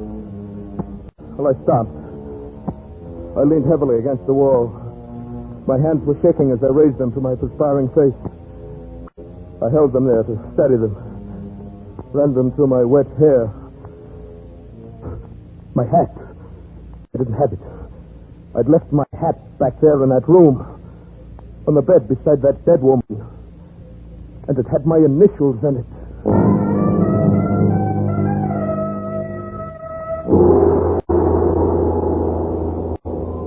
Nearby, a street lamp formed a fuzzy ball of yellow in the enveloping murk. And now a figure loomed suddenly beneath it, just as she had materialized so short a time ago under another street light. Or was it the same one? Was it she again? Was it he, the one who was following me? Was it real at all? Perhaps it was only a creature of my madness. My dear sir, you're ill.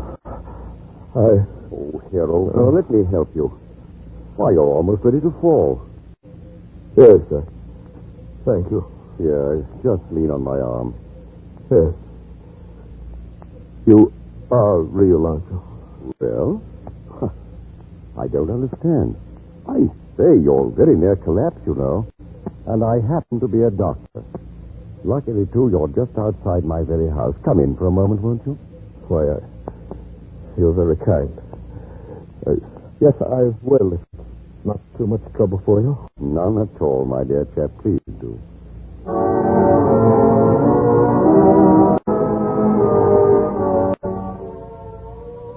In 5 minutes, I was seated in a comfortable chair before a toasting fire, sipping a hot cup of tea. I could feel my nerves relaxing, but the traces of my illness must have been clear on my face, because my host observed. Your trouble is shell shock, isn't it? Why, yes, how did you know? I've been in the service, and I'm a doctor. Oh, of course. I only meant I'm supposed to be recovered, or almost. But I got lost in the fog, felt ill suddenly. Terrified, you know. I know. You should never have been out on a night like this. If you've got far to go, you'd better let me put you up. You're very kind indeed, but I don't want to be in any trouble. Oh, no trouble at all. I'd like to be of help. It's the least we veterans can do for each other. Oh, the blasted war. Thank goodness it's over. You're not English, are you? No, Canadian. I haven't been demobilized yet. I'm still in the Army Hospital at Regent's Park under the care of Dr. Henry. Ah, yes. Very good man. I'd say he's done well by you. Up till tonight, I mean. Yes. Of course, we had no idea there would be a fog. I still get in a panic when I feel all alone. Well, that's usual, but then there was something more than that tonight, wasn't there? What do you mean? Simply that you've had rather a severe shock quite recently, haven't you? How did you know that? My dear chap, I'm a doctor. My business to know. You were in much too agitated a state when I found you for me to suppose it could have been done simply by the fog. And, if I may hazard another guess, I should say it would be a relief to you and wise as well if you could unburden yourself to someone who would understand. Am I not right? Someone who would understand. That's just it. I doubt if there is anyone like that. It's so incredible. Oh, the more incredible, the greater your need to tell it. Repression in cases like yours can be dangerous, as you must know. Time it comes up later, causing a lot of trouble. Confession, you know. Confession, good for the soul. Yes, I suppose you are right. But it is so wildly unbelievable. Since we're strangers, my belief or disbelief can make no difference. And I think I can promise you in advance that I shall believe all you have to say. Well, I've got to tell somebody about it soon anyway. Soon as... Cigarette to help with telling? Thank you.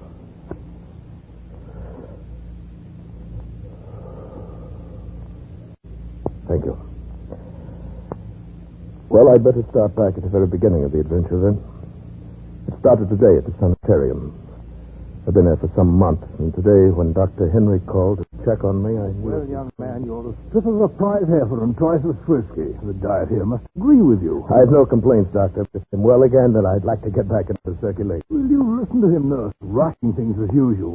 You'd think he didn't like us here. The way he bothers us to let him go into town, I'm sure of it, Doctor. He's getting so healthy, he's bursting at the seams. There, you see? How about it, Doctor? Can't I just have a day or an evening in town? What's the great attraction in that dirty place? Some girl, no doubt? Well, yes, that is in a way. I met her in France. She's a Red Cross girl. She's invited me to stop in for tea if I'm up in London, and, well, it's just that I'd feel human again, seeing a girl having tea, a cigarette, chatting. That's all. Young man, I not only approve of your day in town, I'm prescribing it. It'll do you good. You've got to start getting used to society again anyway. And you think I can manage it alone? Why not? You get around the neighborhood by yourself well enough, don't you? Nothing so very different about London. Certainly nothing to be afraid of. No, of course not. Call the young lady and find out the directions, where to get off the underground, what turns to take, and so on. Go in the daytime, return before dark. No danger of getting lost. Should be simple. Nothing to it. Do you good. Then this means I'm getting better. I'll be able to go home soon? There you go. Rushing things again. But yes, I think perhaps we're on the last leg. Oh, that'll be all, nurse. Yes, Dr. Henry. Now, tell me, young man, what about your friends? No, Doctor. I think they've deserted me. I don't see them anymore. No more ghosts. No more dead comrades stopping in for a chat. Good. For how long now? Oh, several weeks at least. I can hardly remember when I last saw one. Thought you saw? Yes, thought. Of course, in the dark room at night, sometimes the That's shadows... not quite the same thing. Lots of well people fancy they see the shadows move at night, especially after they've been eating some penny drips. Yes, I suppose so. At any rate, you can distinguish between the real people and the unreal now, and that's a big step, considering how you were a few months ago. Well, it's only when I feel completely alone, cut off, that the old panic begins a little, but not as much as before. Many people don't like to feel alone and cut off, but they can fight down that panicky feeling, nip it in the bud. So will you in time. But I must warn you, a severe shock could undo all our work. By all means, avoid shock.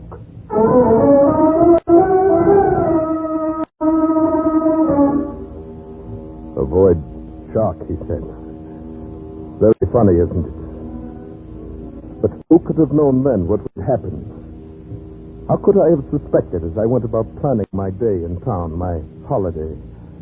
I called the girl who arranged our tea party. I was to be at her little house in Morley Place at 4.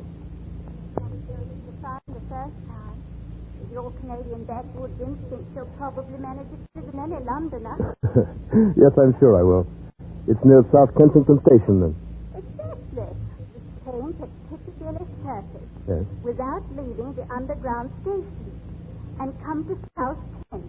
That's 3 streets left from there, then 2 right, 1 more left, and right again into Morley Place. It's really not far. Oh, I'll find it, all right.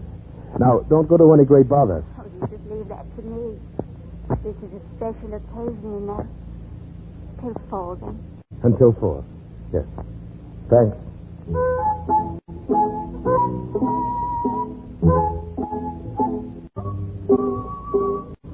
And so it all started out as a cheerful adventure. And everything went well into the city. I made my change underground at Piccadilly, took the local to South Kensington Station. And there I came up, surface again. And when I walked out, I stepped into a solid, opaque blanket of white fog.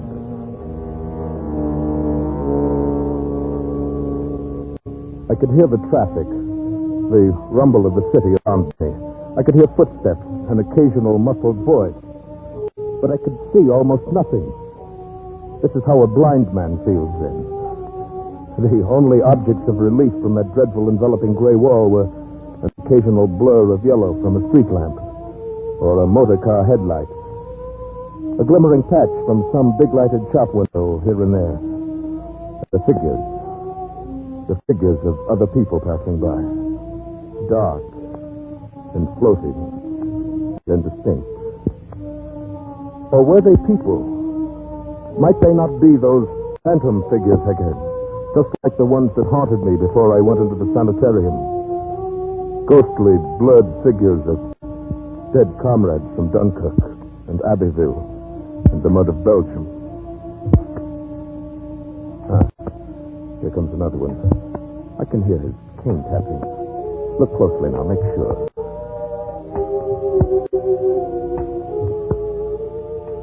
There. He looked real enough, didn't he? They are real, I'm positive of it, and I'm not alone. They're all around me. But even as I told myself this, the old panic was growing inside. Here now, old fellow, you've got to get hold of yourself. Next one comes along, speak up. Speak up to him. Ask him the way to Morley Place. Ask, can you put me on the trail to Morley Place? Just like that. You'll see. Here now. Here he comes. That's the way. Beg pardon. Can you put me on... Say, is this right for the tube station, you know? I'm utterly lost. I want South Kensington. Why, yes. I have just come from there. Straight along, I think. Oh, thanks awfully. Oh, but I say, can you put me on the trail to Morley Place? He's gone. Well, no matter. He was real enough. He spoke up like a real person, all right. Maybe the next... Oh, I say, I beg your pardon. I'm frightfully sorry. I didn't see you and you standing still. I'm afraid I must be lost. Can you direct me to Morley Place? Oh, dear. I think you've missed your turning. You'll have to double back a street and maybe two and take the first turn to the right and go one street and then double back two and then left again and you'll find it. I'd say thanks. That was first right and then... She's gone. Disappeared. Like a ghost.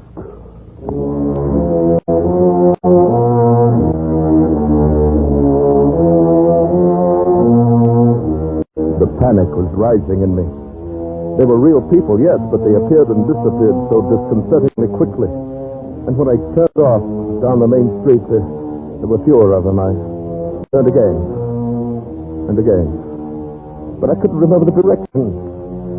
Suddenly, I knew I was lost. And now I was in some little backwater where passers-by were rare, where no one came, where I was alone.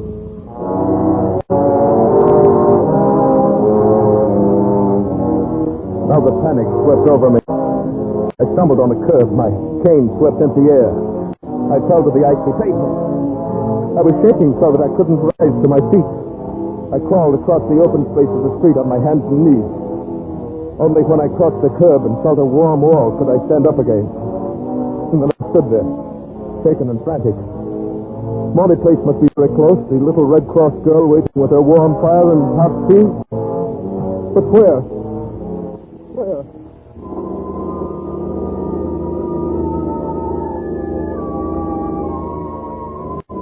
Suddenly, in the yellow blur of the nearest street lamp, a faint darkening of the fog caught my eye. It was not a figure this time. Only the shadow of the pole, grotesquely magnified. No, it moved. It came toward me. It was a figure, a woman. It came right up to me. Fear gripped me, and then I remembered the doctor's advice. Don't ignore them. Treat them as real. Speak to them and go with them. You will soon prove their unreality then, and they will leave you. And so I gripped the wall behind me and spoke to her. Lost your way like myself, haven't you, ma'am? Do you know where we are, Toll? Morley Place I'm looking for. Where am I? Well, I say you're more frightened than I am. May I help you? I'm lost. I've I've lost myself. I can't find my way back. Same here. I'm terrified of being alone, too. I've had show talk, you know. Let's go together. We'll find our way together, eh? Who are you? Name's O'Reilly, Canadian. I'm going to have tea with a friend in Morley Place. What's your address? Do you know the name of the street here? It came out suddenly. Unexpectedly. I can't find my way home again. Just when I was expecting him Oh, to. I say steady, ma'am. Maybe they're now, waiting for me at this very moment. And I can't get back. Have you any idea of the direction, ma'am? Any at all? We'll go together. Listen. I hear him calling. I remember. Wait, ma'am. Wait. Don't leave me here alone. I'm going with you. Wait. She was running fast through the fog. It was all I could do to keep up with her. But I felt I must not lose her or my own nerves would go to pieces. How she found her way in the fog, running so quickly, I didn't know, but I kept close on my heels, running hard. I could smell a faint perfume in the air, trailing behind her. A faintly familiar odor, but not pleasant. And then suddenly she stopped and turned into the gate, so suddenly that I almost bumped into her. Oh, is this in? You found us in. May I come in with you for a moment? Perhaps you'll let me telephone my doctor. Doctor? Yes, Dr. Henry at the Army Hospital. I'm in his care, you know. My home is somewhere here. I'm near it. I must get back in time. For him. I must. He's coming to me. I say, ma'am. But she turned and walked toward the house.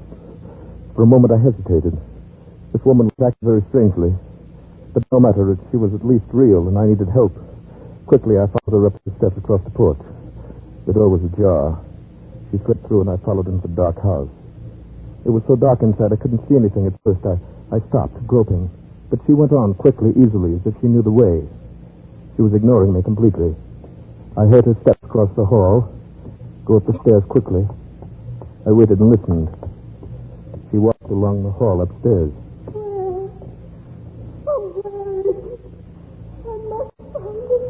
And now the hair on my neck felt as if it were rising. Was she, after all, another of my figures? Was she unreal, too? At last, I found it. I'm home again. I heard her open the door upstairs, go in and close it after her. Then there was silence, profound silence. And I was alone in a dark, unoccupied house. The white-covered furniture in the hallway loomed like ghosts. And there was no sound. I felt my panic coming back. But she was upstairs. And at least she was companionship.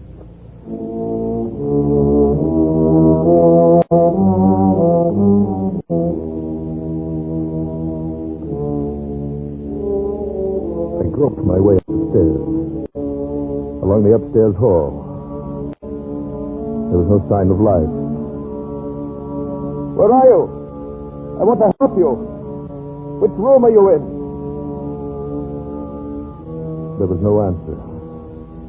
But as I put my hand on a table to steady myself, I felt something. It was a candle stump. With a gasp of relief, I took it up and lighted it. Now I could see a little. One by one, I tried the bedrooms. They were dusty and unused. The furniture covered, the mattresses rolled up on the beds. They were all alike. Until I opened the last door. Instantly, I knew this was it. I smelled the perfume. Only now I recognized it, understood why it was unpleasant to me. It was the smell of a hospital, of chloroform. And there was the woman, her dark fur coat wrapped around her, her jewels just showing at the neck.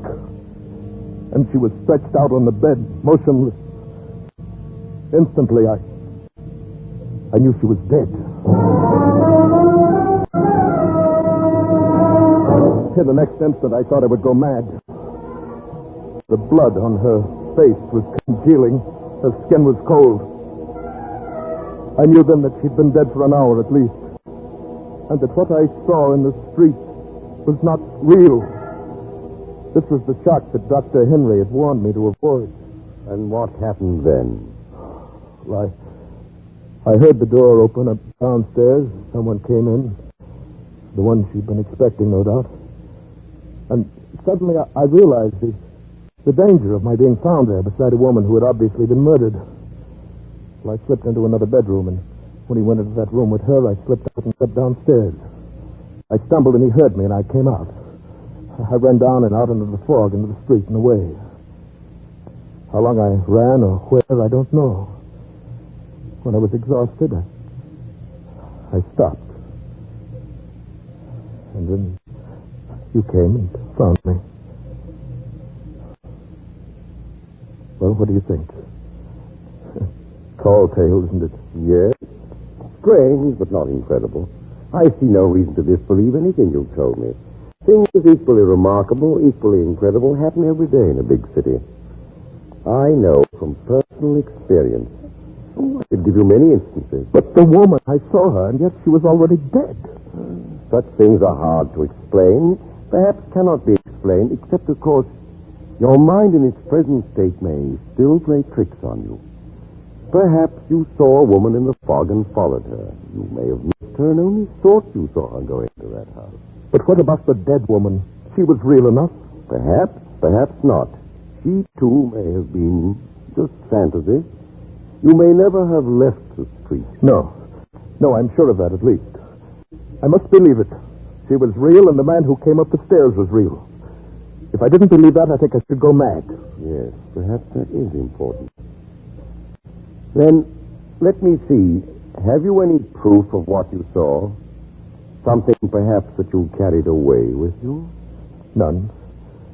But wait. I left something there. My hat. I left it on the bed beside her body. My initials were in it.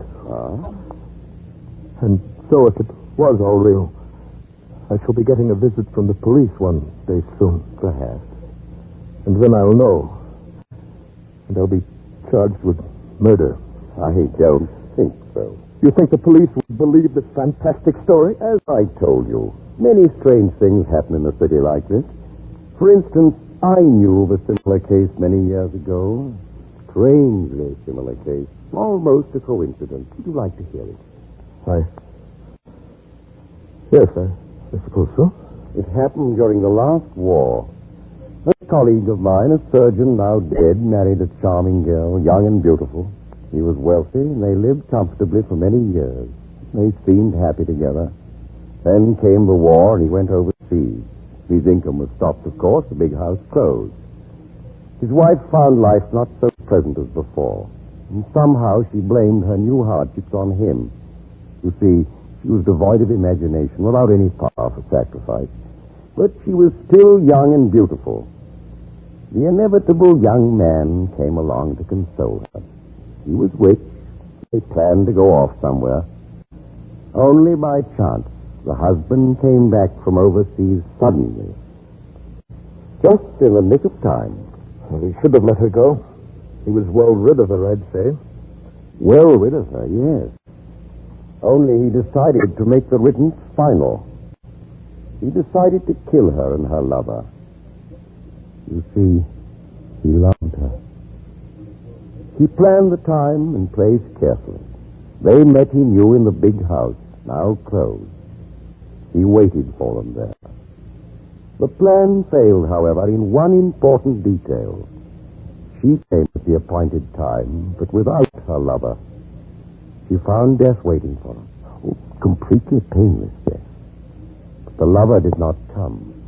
The door had been left open for him. The house was deserted, and it was a foggy night like tonight. But he did not come. Instead, a stranger came. And where was the surgeon all this time? Waiting outside, concealed in the fog. He saw the man go in, and he followed him to kill him. But the man was a stranger. He came in by chance, like you, to shelter from the fog. I think that I should... Why, what is the matter, sir? Well, I really must be going. Oh, of course, if you wish. Thank you for your kindness and hospitality. Oh, it's been a pleasure, young man. I enjoyed your story, although I confess I expected one a little different. Your coat. Thank you. I'll walk with you to the door and give you the directions. Ah, you're in luck. I think the fog's lifting a bit. Doctor, may I ask, your friend, the surgeon, was he ever caught? Ah, that's the part of the story I don't know. He was clever enough, but I doubt it. Unless he told somebody, made a confession. I see. And even so, unless that other person had some proof. Oh, by the way, you can't walk about in the fog without a hat. Here, it's an extra one of mine. You needn't trouble to return it. Thank you. Thank you very much.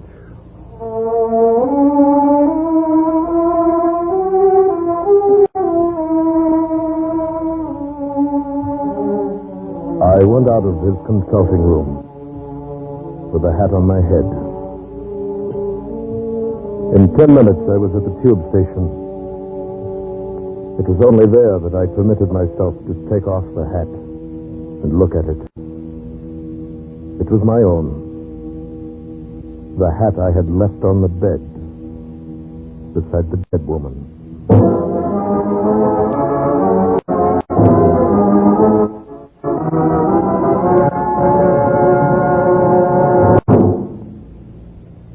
Escape is produced and directed by William N. Robeson, and tonight brought you Confession by Algernon Blackwood, adapted for radio by John Dunkel, with Bill Conrad as O'Reilly, Ramsey Hill as the doctor, and Peggy Weber as the woman in the fog. Music was conceived and conducted by Cy Fure. Next week, you are trapped in the dark maze of the native quarter of Mozambique. A dead man at your feet, the police closing in around you. And beside you is a girl with whom you must escape.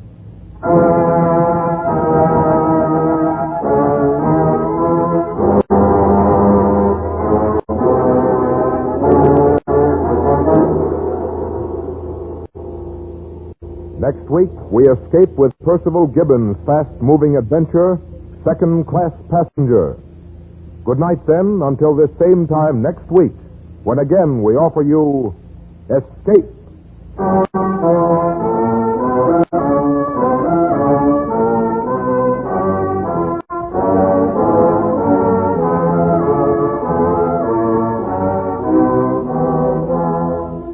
This is CBS, the Columbia Broadcasting System.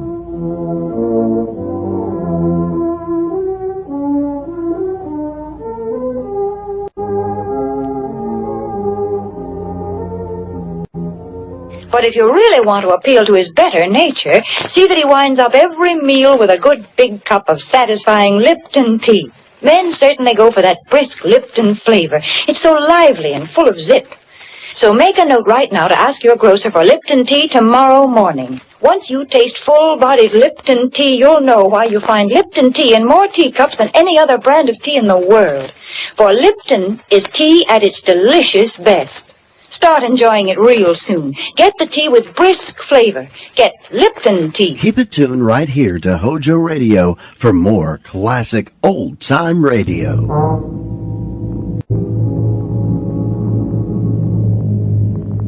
You are groping down a dark alleyway in the French Quarter of New Orleans, driven by terror, hounded by the curse of the Papaloy, the curse from which there is no escape.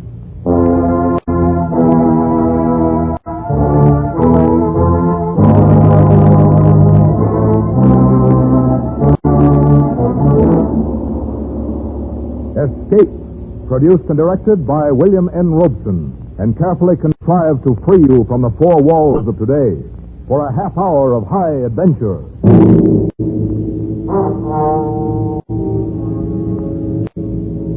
Tonight we escape into two worlds, one of modern jazz, the other of primitive voodoo, and the doomed man who brought them together, as William Irish imagined it in his eerie story, Papa Benjamin.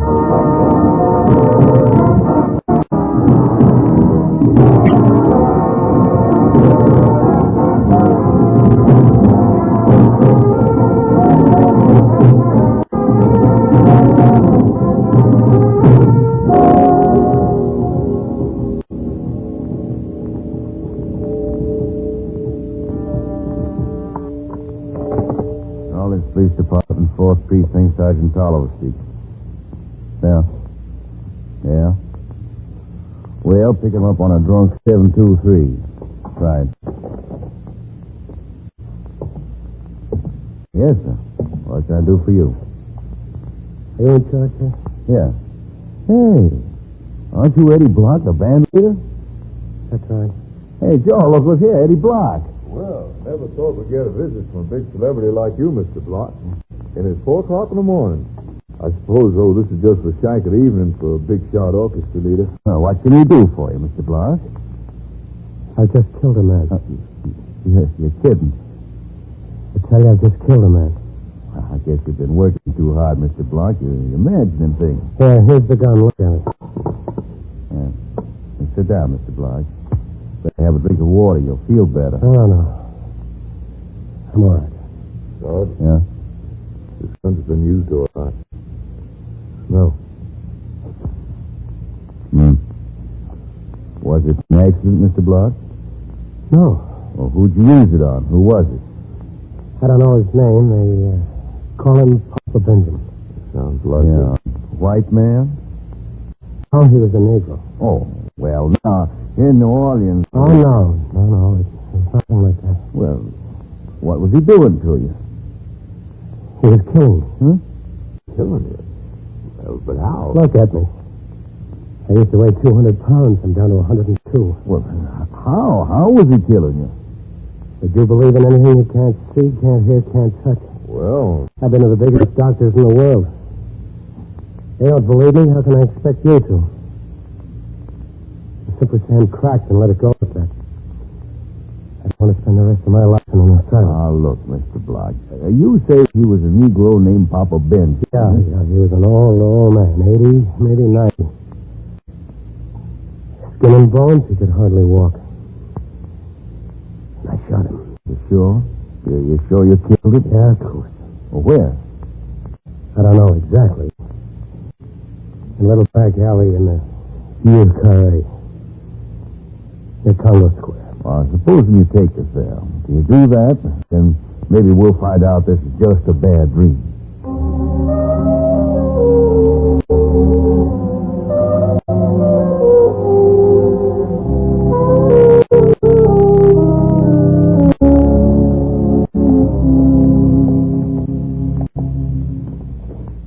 This is the alley. To the right, between the buildings. All right, let's go. You pack, Sarge? It's cold without it. Don't go back there, honey. Quiet, you. Oh, God. Nice neighborhood. This is it. In that door and up the stairs. Come on. Oh, no. Don't make me go up there again, please. Come, Mr. Block. You're showing us. Hey, flash the light. There's somebody here on the stairs. Huh? He won't bother us. Dead drunk. Step over him and let's go. This ain't the most pleasant neighborhood I've been calling in.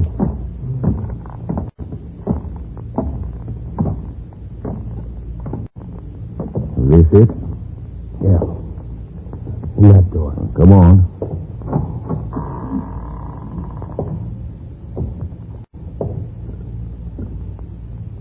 Better call the commissioner. Mr. Block wasn't kidding. This man's dead.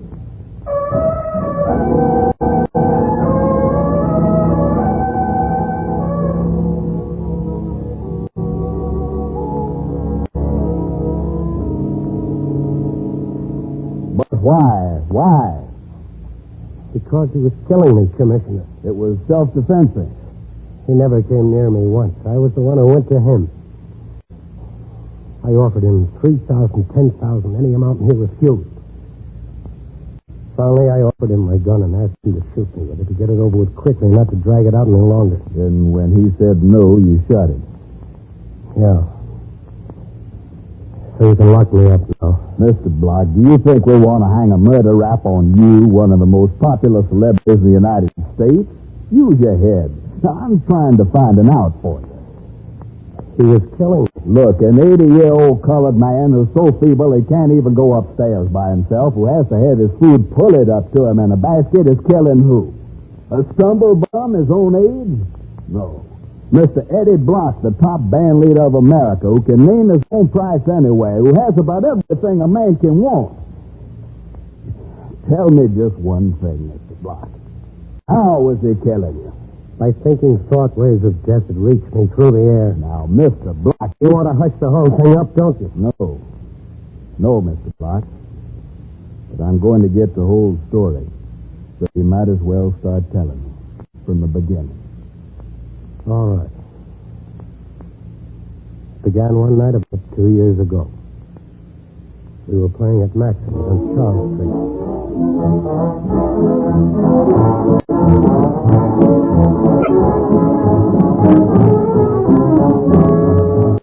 We were just another band.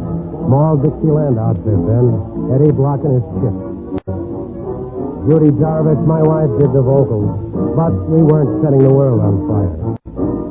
Business was so bad, I knew what to expect when I got a call from the manager one night after closing time. Come in.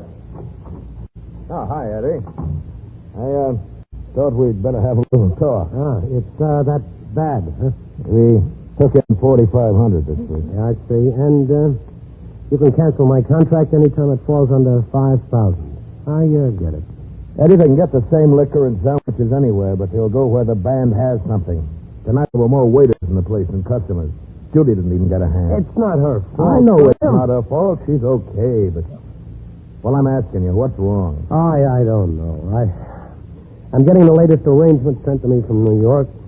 We sweat our heads bald rehearsing. This is New Orleans, practically the cradle of jazz. You gotta give them something new. I know. When do I leave? Well, finish the week out. See if you can do something about it by Monday. If not, I'll have to wear St. Louis to get Kruger's band. I'm sorry, Eddie. Oh, that's okay. Not running a charity bazaar.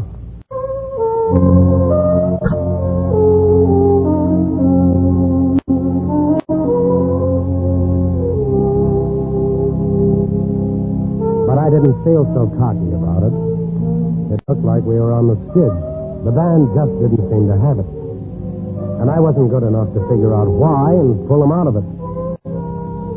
I was feeling pretty low when I went back to the deserted bandstand to pick up some music. The place was dark and empty, except for a couple of scrub women cleaning up. A dark nightclub can be an eerie place sometimes. I got that feeling just before I saw it. Saw it lying on the floor between the stands, with a severed chicken claw with a red ribbon tied around it. I almost laughed. How did that thing get there? Then I picked it up and tossed it out of the floor where the scrub women were cleaning up. I certainly wasn't expecting the reaction I got. They took one look, turned, and ran out.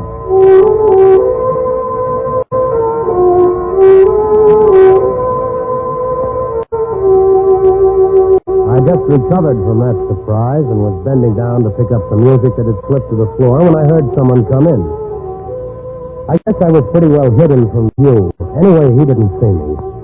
It was Johnny Stats, my drummer, and he was acting funny, looking intently at the floor, searching for something. Suddenly, he spotted this chicken claw on the floor and grabbed it up with a terrific sigh of relief, stuffed it into his pocket, and walked out.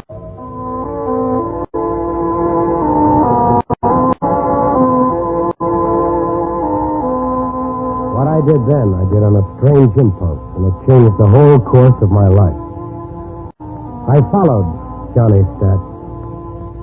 I suppose I just meant to catch up with him and have a cup of coffee with him somewhere and ask about the chicken claw.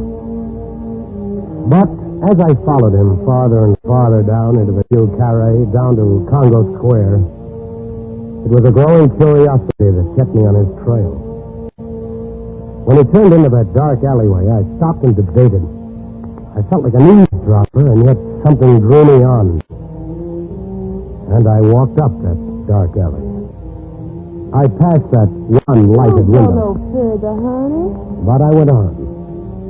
Through a sort of tunnel into another alleyway. And then I stopped. Ahead of me, Johnny Stats stood before a dark, dismal-looking old wreck of a building. Suddenly he whistled, quietly. A gigantic man appeared out of the shadows. Johnny handed him the chicken claw and was motioned into the building. And then I heard sounds coming from the upstairs of that building. A throbbing drum, a wailing, an unearthly sound, and yet wonderful. An exotic, fascinating rhythm. This was music. Something new, something sensational, something that would set New Orleans on its ear and put Eddie Block in the big time. I had to get in there and hear it. I was mighty busy for the next 5 minutes. I ran back down the alley, overturning 5 or 6 garbage cans before I found what I needed. Then back to that lighted window in the alley, and a 5-spot in exchange for a red ribbon. Then I was back at the dark building, walking up to that menacing shadow.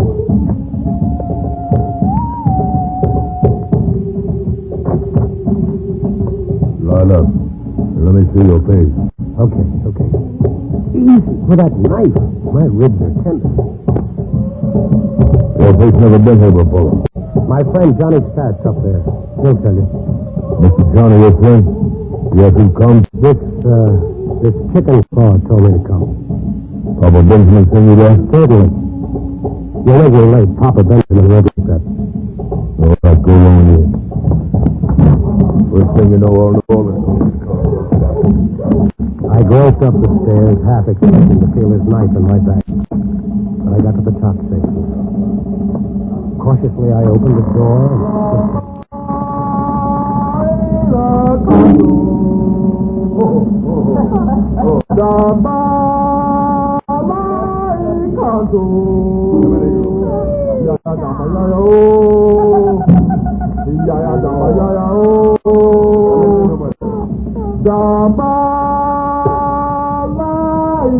The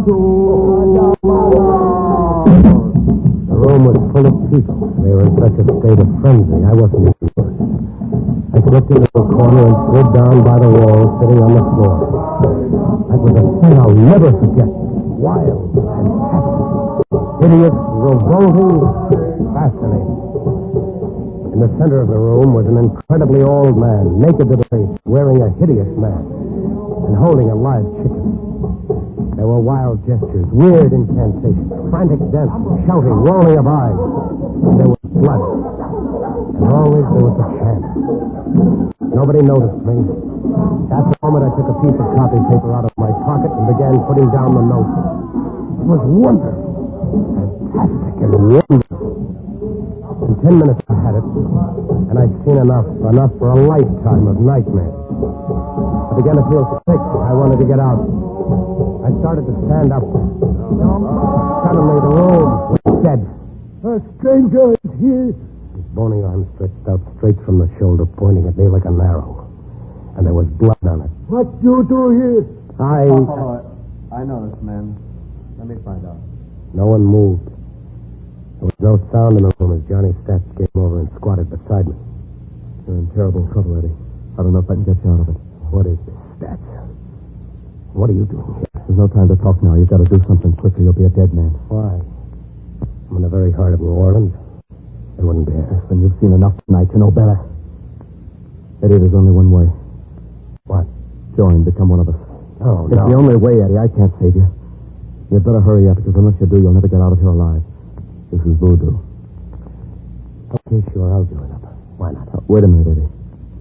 There's a lot more to it than you think. Unless you're serious, it'd be better to get cut to pieces right now. All right, don't worry. I'm serious. All right. Papaloy, his spirit wishes to join our spirits.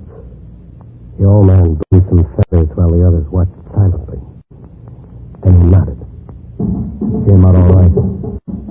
He reads him. The spirit's willing. There were other things. Ritual, ceremony, another sacrifice. Then as the chanting started again, they brought me the sacrificial bowl. I didn't have to be told what was in it. I started to draw back. Break, Eddie. Break it. I'll kill you on the spot. Late next morning, the band assembled at Maxim's for a rehearsal. When Johnny Stats got there, he found another drummer sitting in his place. Naturally, he came to me. What's all this about, Eddie?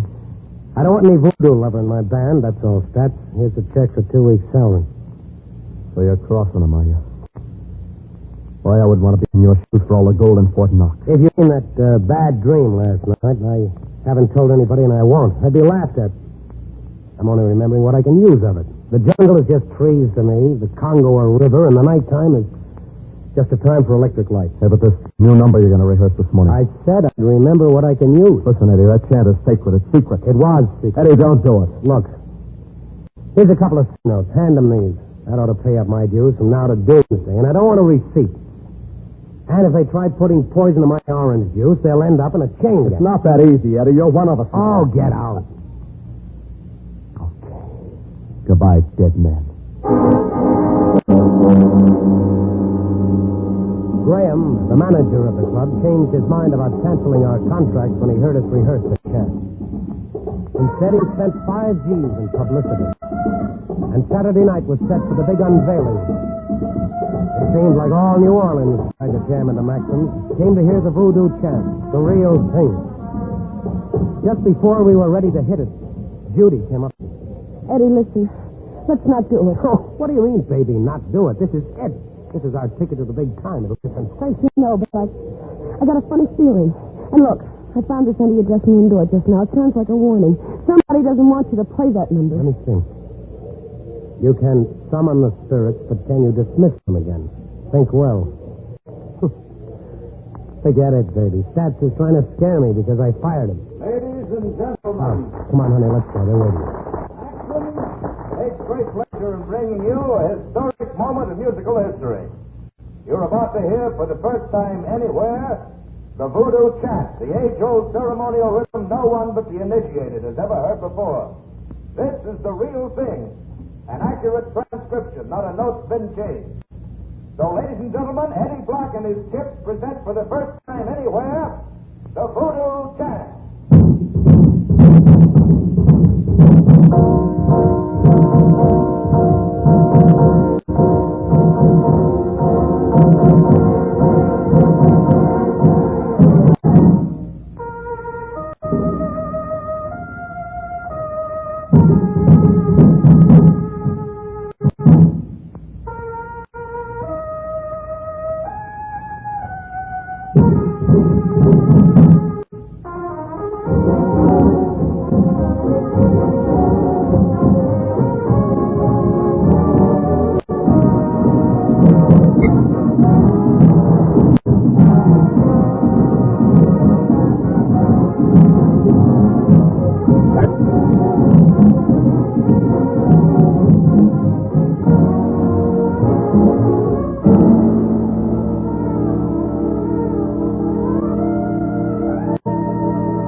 For more, but we were playing it crazy. Once a night, that'd pack 'em in. After it was over, I went back to our dressing room. Judy got there before me. She was reading a newspaper somebody had brought in. Eddie, listen. Oh, baby, you were wonderful, and we wowed 'em. We're in the money now. Yeah, Eddie, but... Oh, boy, am I tired. I feel more tired than I've ever felt in my life. Nervous strain, I guess, huh? Let down? Eddie, look here in the paper. Oh, who cares about the paper? No. Eddie, it's Johnny Speck. Huh? He's dead. He drowned himself in Lake Pontchartrain this afternoon. This afternoon? Then that note, it wasn't Johnny. Oh, well, look, Eddie, you can't blame yourself. Me? Oh, no. No, of course not, but I think I know who to blame. What do you mean? Nothing. Eddie, why don't you lie down and rest for a few minutes? You look worn out. I am. I feel dead. Here, let me take off your coat. Oh, be careful. What's the matter? I don't know. Funny thing, while I was waving to the town on the chant, I felt something, a sharp pain there in my back, like a pin or something stuck in me. I don't feel anything there now. Maybe it's the sound. I don't know. Couldn't have been much. There. Now, you just lie down. You'll feel better in a few minutes. You've been working too hard. You should relax now. Maybe take a few days off. Hey, Eddie, look here. Where did this come from? What? It's a little doll that was lying on the dressing table. Well, Eddie, it looks just like you. Let me see. That's funny. Look, there in the back. There's a little pin sticking in the back. Yes. That's right where I felt the pain.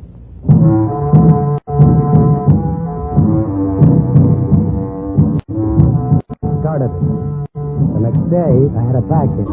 Later, there was a numbness that spread to my shoulders, arms, legs.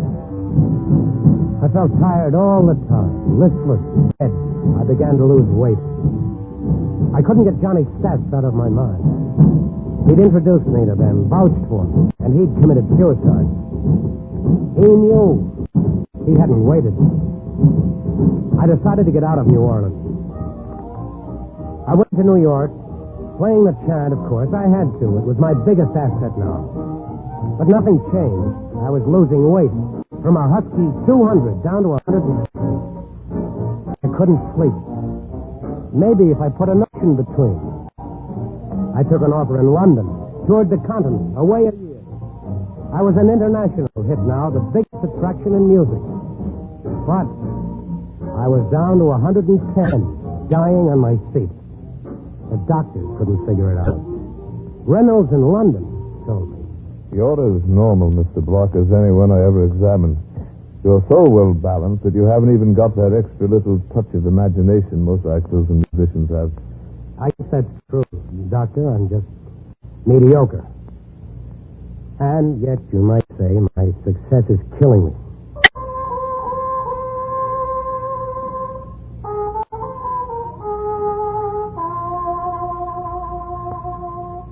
And so, after 2 years, I finally realized there was no use.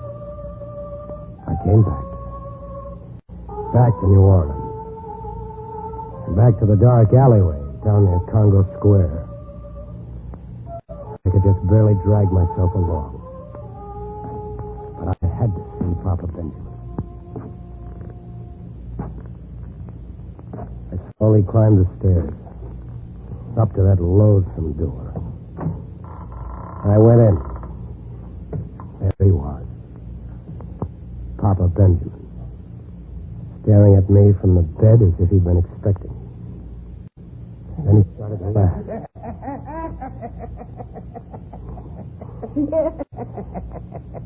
Take that curse off me. Give me my license. I'll do anything you say. What's been done cannot be undone. You think spirits of earth, air, fire, water know what forgiveness means? Intercede for me, then. You brought it about. Here's money. I'll give you twice as much. All I earn. All I ever hope to earn. You have fouled the Obaya. Death has been on you from that night. All over the world, in the air above, you have mocked spirit with a chant that summons it. And please, here's a gun. Kill me now and be done with it. I can't stand anymore. All you have to do is shoot. I'll write a note, sign it, that I did it myself. Death will come, but different. Slow. Oh, slow. Oh, no. I can't stand it. I won't. Maybe if I kill you, maybe then the spell will be broken. No. Yeah, that's... No. I'll kill you. No.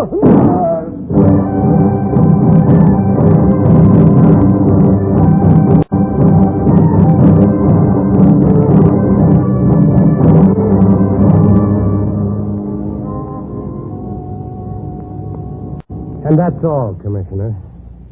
And I came here. To the police station. You know the rest. Well?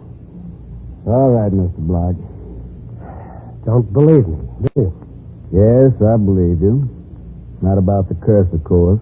That was your own mind. They planted the suggestion in your mind, you did the rest.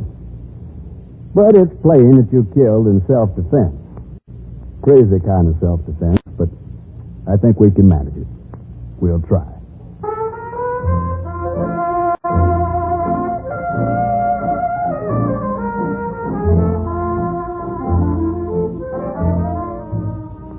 The commissioner managed it all right. How is almost a story in itself. How a detective with a moulage false face posed as Papa Benjamin and called the voodoo clan together and into a trap. How they collected the evidence that proved my story. And how they sent most of that voodoo bunch to jail. My name wasn't even connected with the case. So now I'm free. I'm living again. Gained weight. The tiredness and the numbness is gone. I took a nice vacation. I went to Bermuda, relaxed, and had fun. Now I'm back in New Orleans at Maxim's, and the whole thing is forgotten. We're opening tonight, and the place is packed. Everybody's come to hear the chant. The block and the chant. We're on our way now. Nothing can stop us.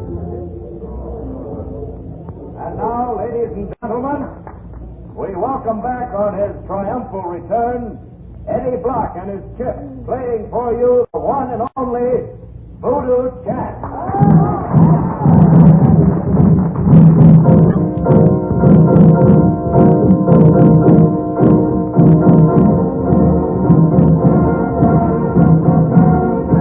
Look at them, Judy. They're eating it up, aren't they? Yeah. What's the matter? I was hoping I'd never hear this thing again. What do you mean? It's your trademark, yours and that. I tried to persuade him not to do it, and he wouldn't listen. Why? You aren't imagining all that voodoo stuff. I don't know. It was all in his mind, and it nearly killed him. I don't think you can put it out of your mind and forget so easy. When Eddie plays it again... Oh, no. Hey, wait a minute. Look at Eddie. There's something wrong. What? Oh, he's staggering. Eddie. Judy, now wait. Here, let me pick him up. He's probably just fainted from the excitement. No. No, leave him alone. He's dead. I guess Papa Benjamin won after all.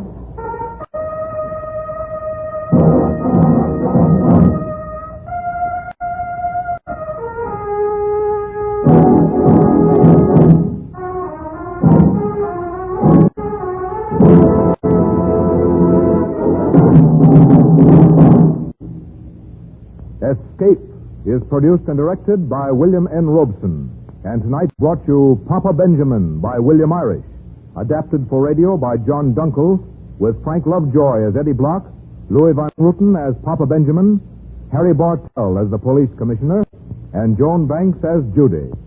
Music was conceived and conducted by Cy Cure. Next week,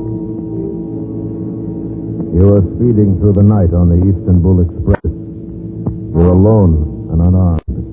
And suddenly you realize that your life is in danger. That somewhere on the train are deadly killers from whom you must escape.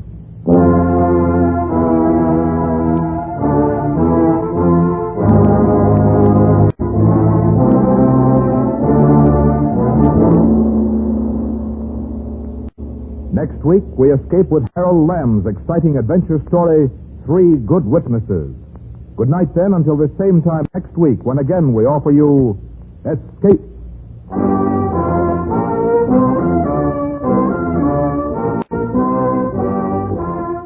This is CBS, the Columbia Broadcasting System.